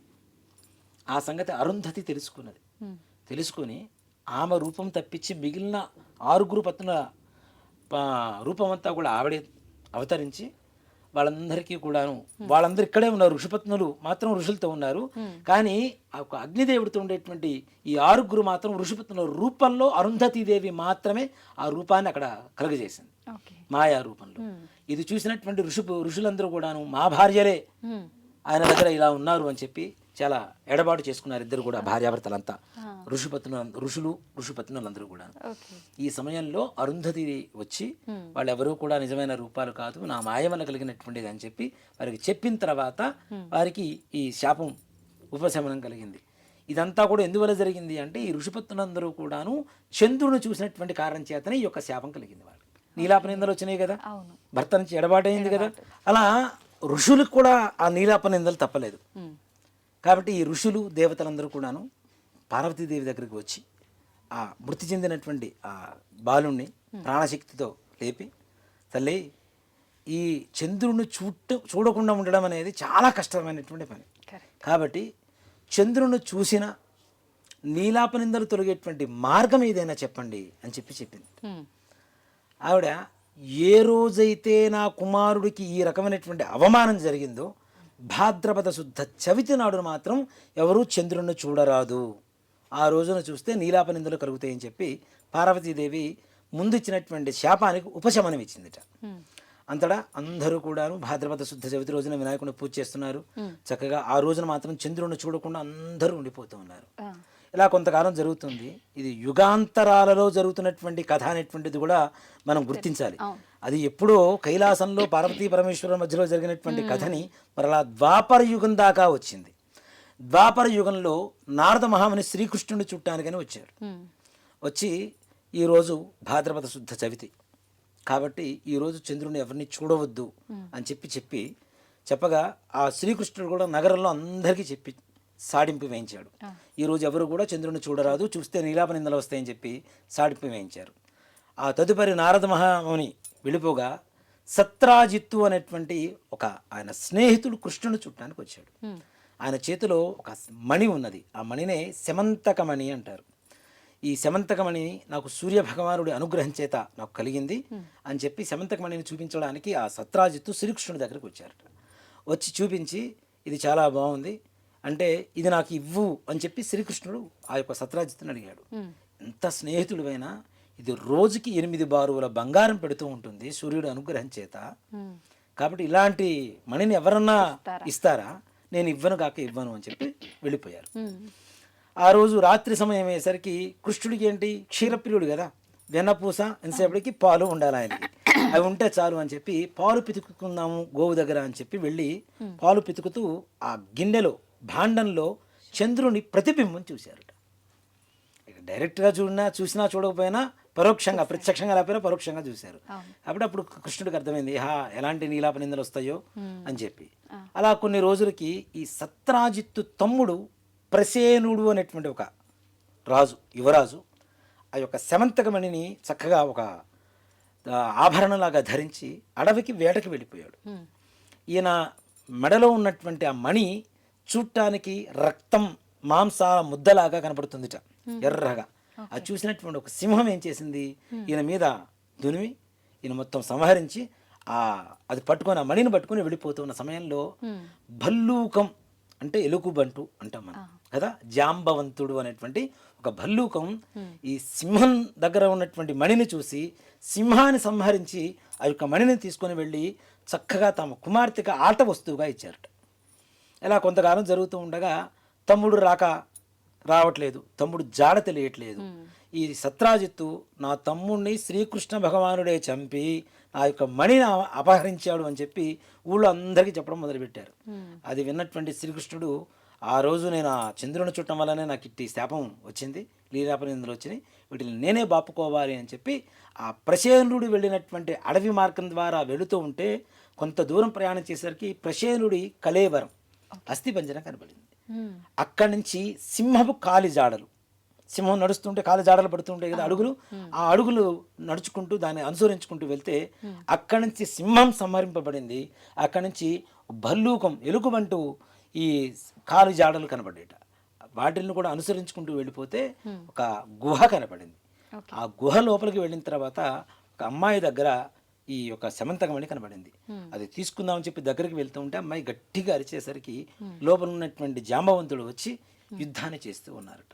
ఇద్దరు యుద్ధం చేస్తున్నారు. ఇలా 28 రోజుల పాటు యుద్ధం జరిగింది. ఇలా కృష్ణుడి మీద పడి యుద్ధాన్ని చేస్తూ ఉన్నారట జాంబవంతుడు. ఇలా 28 రోజుల పాటు యుద్ధం జరిగింది. ఈ యుద్ధంలో జాంబవంతుడు మొత్తం క్షీణహీనుడైపోయాడు, ఉన్న బలమంతా కూడా తగ్గిపోయింది. అప్పుడు ఈ యొక్క జాంబవంతుడికి కనిపించింది, నాయనా నువ్వు ఎవరో కాదు, నా శ్రీరామచంద్రమూర్తివే. త్రేతాయుగంలో నా మీద ఉన్నటువంటి ప్రేమ వాత్సల్యాలతో ఏదైనా ఒక వరం కోరుకో అంటే నీతో ద్వంద్వ యుద్ధం చేయాలని చెప్పి అప్పట్లో వరం కోరుకున్నాను. అది కాలక్రమేపీ జరుగుతుందని చెప్పి మీరు అప్పుడు వరం ఇచ్చారు. ఇన్ని రోజులు యుద్ధం చేశాను అంటే మీరు సాక్షాత్ నా శ్రీరామచంద్రమూర్తి అని చెప్పి నేను ఎరింగితిని, కాబట్టి నన్ను రక్షించు నాథ అని చెప్పి ప్రార్థిస్తే ఆ యొక్క ప్రేమతో ఆ శ్రీకృష్ణ భగవానుడు ఆయన యొక్క శరీరానంతా కూడా అలా నిమిరారుట. ఆయనకు ఉండేటువంటి గాయాలన్నీ కూడా తగ్గిపోయి మరలా శక్తివంతుడయ్యాడు. అప్పుడు జాంబవంతుడు ఎందుకోసం వచ్చారు ఏమిటి అంటే ఇలా జరిగింది అని చెప్పి ఆ వృత్తాంతం అంతా కూడా చెప్పిన తర్వాత ఆ యొక్క శమంతకమణినే కాకుండా ఆయన కుమార్తె అయినటువంటి జాంబవతిని కూడా ఆయనకి ఇచ్చి పంపించి వేశారు. తర్వాత సత్రాజిత్ దగ్గరికి వెళ్ళి ఆయన నేను ఇలా అపహరించలేదు, జరిగిందంతా ఇది, ఈ ప్రసేనుడు ఇలా అయ్యాడు, ఇక్కడి నుంచి దొరికింది ఈ శమంతకమణి ఇదిగో తీసుకొని చెప్పి ఆయన చేతికి ఇస్తూ ఉంటే ఆ యొక్క సత్రాజిత్తు నేను చాలా పొరపడ్డాను, నీ మీద నీలాప నిందలు వేశాను, నన్ను క్షమించండి అని చెప్పి ఆయన కుమార్తె అయినటువంటి సత్యభామతో సహా మణితో సహా ఆయనకిచ్చి వివాహం చేశారుట. అంతటా ఆ శ్రీకృష్ణుడు ఉన్నటువంటి నీలాప నిందలన్నీ కూడా బాపుకున్నారు. ఈ మహర్షులు దేవతలందరూ కూడా మరలా ఆయన దగ్గరికి వెళ్ళి శ్రీకృష్ణుడి దగ్గరికి, నువ్వు అన్నీ తెలిసిన వాడివి కాబట్టి నువ్వు ఈ నీలాప నిందలు నియంత్రణ నువ్వు బాపుకున్నావు. కానీ మేమేం చేయాలి, సర్వసాధారణంగా ఉండేటువంటి వాళ్ళం, నీ అంత శక్తి మాకు లేదు, నువ్వు సాక్షాత్ శ్రీమన్నారాయణుడివి కాబట్టి మాకు కూడా ఏదైనా ఉపశమనం చెప్పండి అంటే, ఎవరైతే భాద్రపద శుద్ధ చవితి రోజున వినాయకుడికి పూజ చేసి ఈ శమంతకమణి అనేటువంటి కథని చదువుకొని అక్షతులు గణపతి దగ్గర వేసి ఆ అక్షతుల శిరస్సును దారుస్తారో వారికి చంద్రుడు చూసినటువంటి దోషం కానీ నీలాపనిందలు కానీ కలుగుగాక అని చెప్పి వరాన్ని ఇచ్చారుట ఆ యొక్క శ్రీకృష్ణ భగవానుడు. ఈ విధంగా వినాయక చవితి రోజున శమంతకమణి వ్రత కథను చదువుకున్న విన్న సకల దోషాలు పోతాయి. కాబట్టి అందులో ఇంకోటి ఏంటంటే, ఎవరైతే మానసికమైనటువంటి అస్థిమితత ఎక్కువగా బాధలు పడుతున్నారో అలాంటి వారు ఈ శమంతకమణి కథని వినడం చేత ఇక్కడ కేవలం ఎక్కువగా చంద్రుడితోనే ప్రధానంగా ఉంది. చంద్రుడు ఏమి ఇస్తాడు, మనకి మనశ్శాంతిని ఇస్తాడు. చంద్రమా మనసే జాత అని శాస్త్రం చెప్తోంది. కాబట్టి చంద్రుడు అశాంతిని పోగొట్టి మనశ్శాంతిని ఇస్తాడు. కాబట్టి సకల విఘ్నాలు కూడా తొలగించేటువంటి విఘ్నేశ్వరుడికి ఆ యొక్క కథ చెప్పుకొని అక్షతలు వేసుకోవడం ద్వారా మానసికమైనటువంటి ప్రశాంతత, అలాగే మనం అనుకునేటువంటి సకల కార్యాలు దిగ్విజయంగా పూర్తి కావాలని కోరుకుందాం. స్కాందపురాణే రేవాఖండే శ్రీ వరసిద్ధి వినాయక వ్రతకథాయాం సమాప్తః. ఏడుకొండలవాడ వెంకటరమణ గోవింద గోవింద. జయ బోలో గజానన్ మహారాజు కీ జై. హర నమః పార్వతీపతయే హర హర మహాదేవ హర. శ్రీ వరసిద్ధి వినాయక స్వామినే నమో నమః. అందరూ అక్షతలు వేయండి. అక్కడ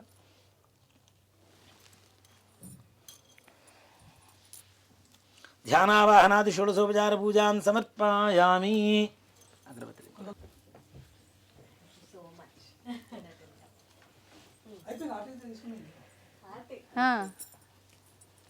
పైన వద్దు, పాదాల మీద ఆయన ఎత్తి చేయబెట్టకూడదు కదా.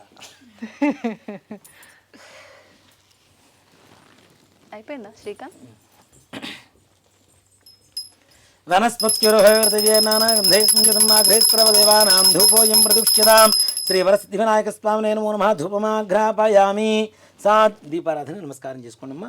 సాధ్యం త్రివృత్తి సంయుక్తం వన్నినా యోచితం ప్రియం గృహాణ మంగళం దీపం త్రైలోక్యం దివ్రావః భక్త్యాదీం పరిత్యామ దేవాయ పరమాత్మనే త్రాహి మాన్ గాద్ఘోరా దివ్య జ్యోతిర్నమోస్తుతే. సాక్షాత్ ప్రత్యక్ష దీపం దర్శయామి. కొద్దిగా నీడు అక్కడ చూపించేసి ప్లేట్లు వదిలిపెట్టేసాడు అమ్మా. ధూపదీపాంతరం శుద్ధ ఆచమనీయం సమర్పయామి. నైవేద్యం ఈ వినాయక చవితి కూడా తినకుండానే పెట్టేస్తున్నారు ముందుగానే ఆయనకి అన్ని రకాలు. ముందు పెడతా గుర్తుంటుంది. వినాయక చవితికి ఆయన ఖాళీ ఉండాలి కడుపు, అలాంటిది ఖాళీ లేకుండా చేసేసారు పాపం ఆయనకి.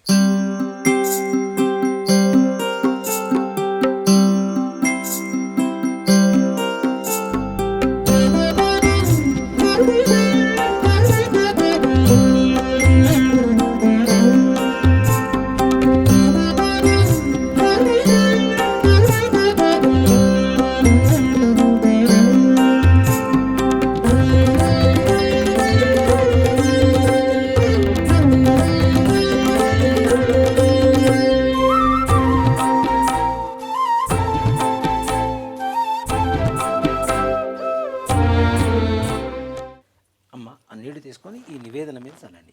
ఓం భూర్భువస్సువః ఓం తత్సవితుర్వరేణ్యం భర్గో దేవస్య ధీమహి ధియో యో నః ప్రచోదయాత్. ఇలా చుట్టూ తిప్పండి. సత్యం వర్త్యేన పరిహింత్యామి అమృతమస్తోమృతోపస్తరమసి. శ్రీ వరసిద్ధి వినాయక స్వామినే నమః. భక్ష్యాన్ భోష్యాన్ తోష్యాన్ లేహ్యాన్ మహానివేదనాన్ సమర్పయామి. ఓం ప్రాణాజస్వాహ, ఓం అపానాజస్వాహ, ఓం వ్యానాజస్వాహ, ఓం ఉదానాజస్వాహ, ఓం సమానాజస్వాహ. 6 సార్లు అట్లా నీళ్లు చూపించేసి ప్లేట్ వదిలిపెట్టేసేయండి అమ్మ. మధ్యే మధ్యే ఉదకమానం సమర్పయామి. అమృతావిధానమసి. ఉత్తరాభోజనం సమర్పయామి. హస్తో వృక్షాళయామి. పాదో వృక్షాళయామి. శుద్ధ ఆచమనీయం సమర్పయామి.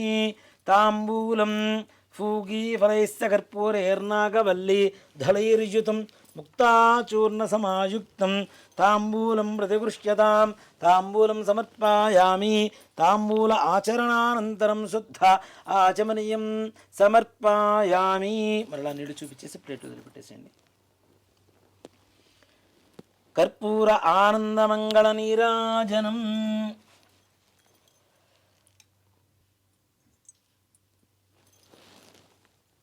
ఓం ఓం సంరాజించ విరాజించాభిశ్రీర్యాజనో గృహే లక్ష్మీరాష్ట్రస్తయా ముఖే తయామాసకందృజామసి హిరణ్యపాత్రం మధో పూర్ణం దధాతి మధవ్యోసానీతి ఏకదా బ్రహ్మణ ఉపహరతి ఏకదైవ యజమాన ఆజస్తేజో దధాతి కర్పూర ఆనందమంగళ నీరాజనం దర్శయామి. నీళ్లు అలా చూపించేసి ప్లేట్ వదిలిపెట్టేసేయండి. నీరాజనానంతరం శుద్ధ ఆచమనీయం సమర్పయామి నమస్కరోమి. జై శ్రీమద్ రమణ గోవింద. దివ్య సువర్ణ మంత్ర పుష్పాంజలిం సమర్పయామి. విశ్వేశాయ నమో నమః.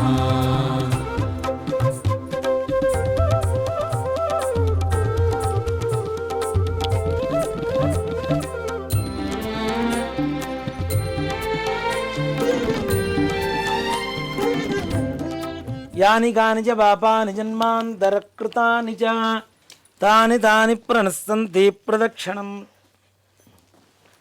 ప్రదక్షిణ చేయాలి నాన్న. యాని కాని చ పాపాని జన్మాంతరకృతాని చ తాని తాని ప్రణశ్యంతి ప్రదక్షిణం పదే పదే. పాపోహం పాపకర్మాహం పాపాత్మా పాపసంభవః త్రాహి మాన్ కృపయా దేవా శరణాగతవత్సల అన్యథా శరణం నాస్తి త్వమేవ శరణం మమ తస్మాత్ కారుణ్యభావేన రక్ష రక్ష గణాధిప. ఆత్మ ప్రదక్షిణ నమస్కారాన్ని సమర్పయామి.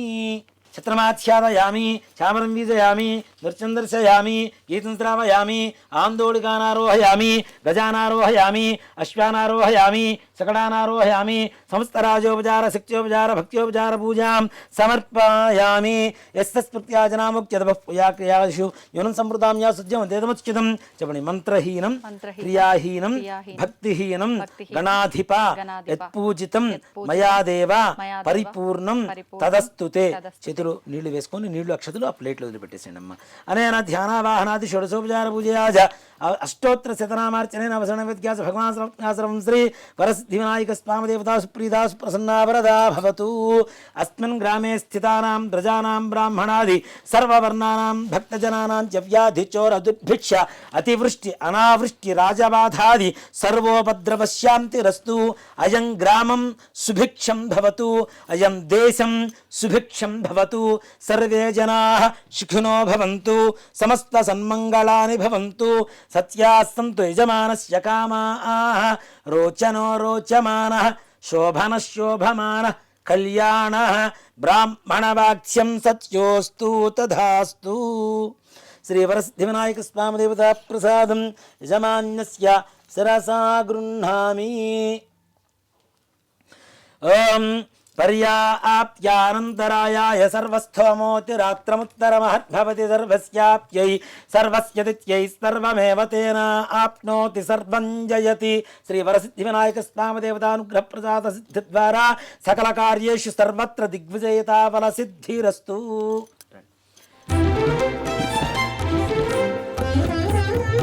అనంత విభవాయైవ పరేషాం పరరూపిణి.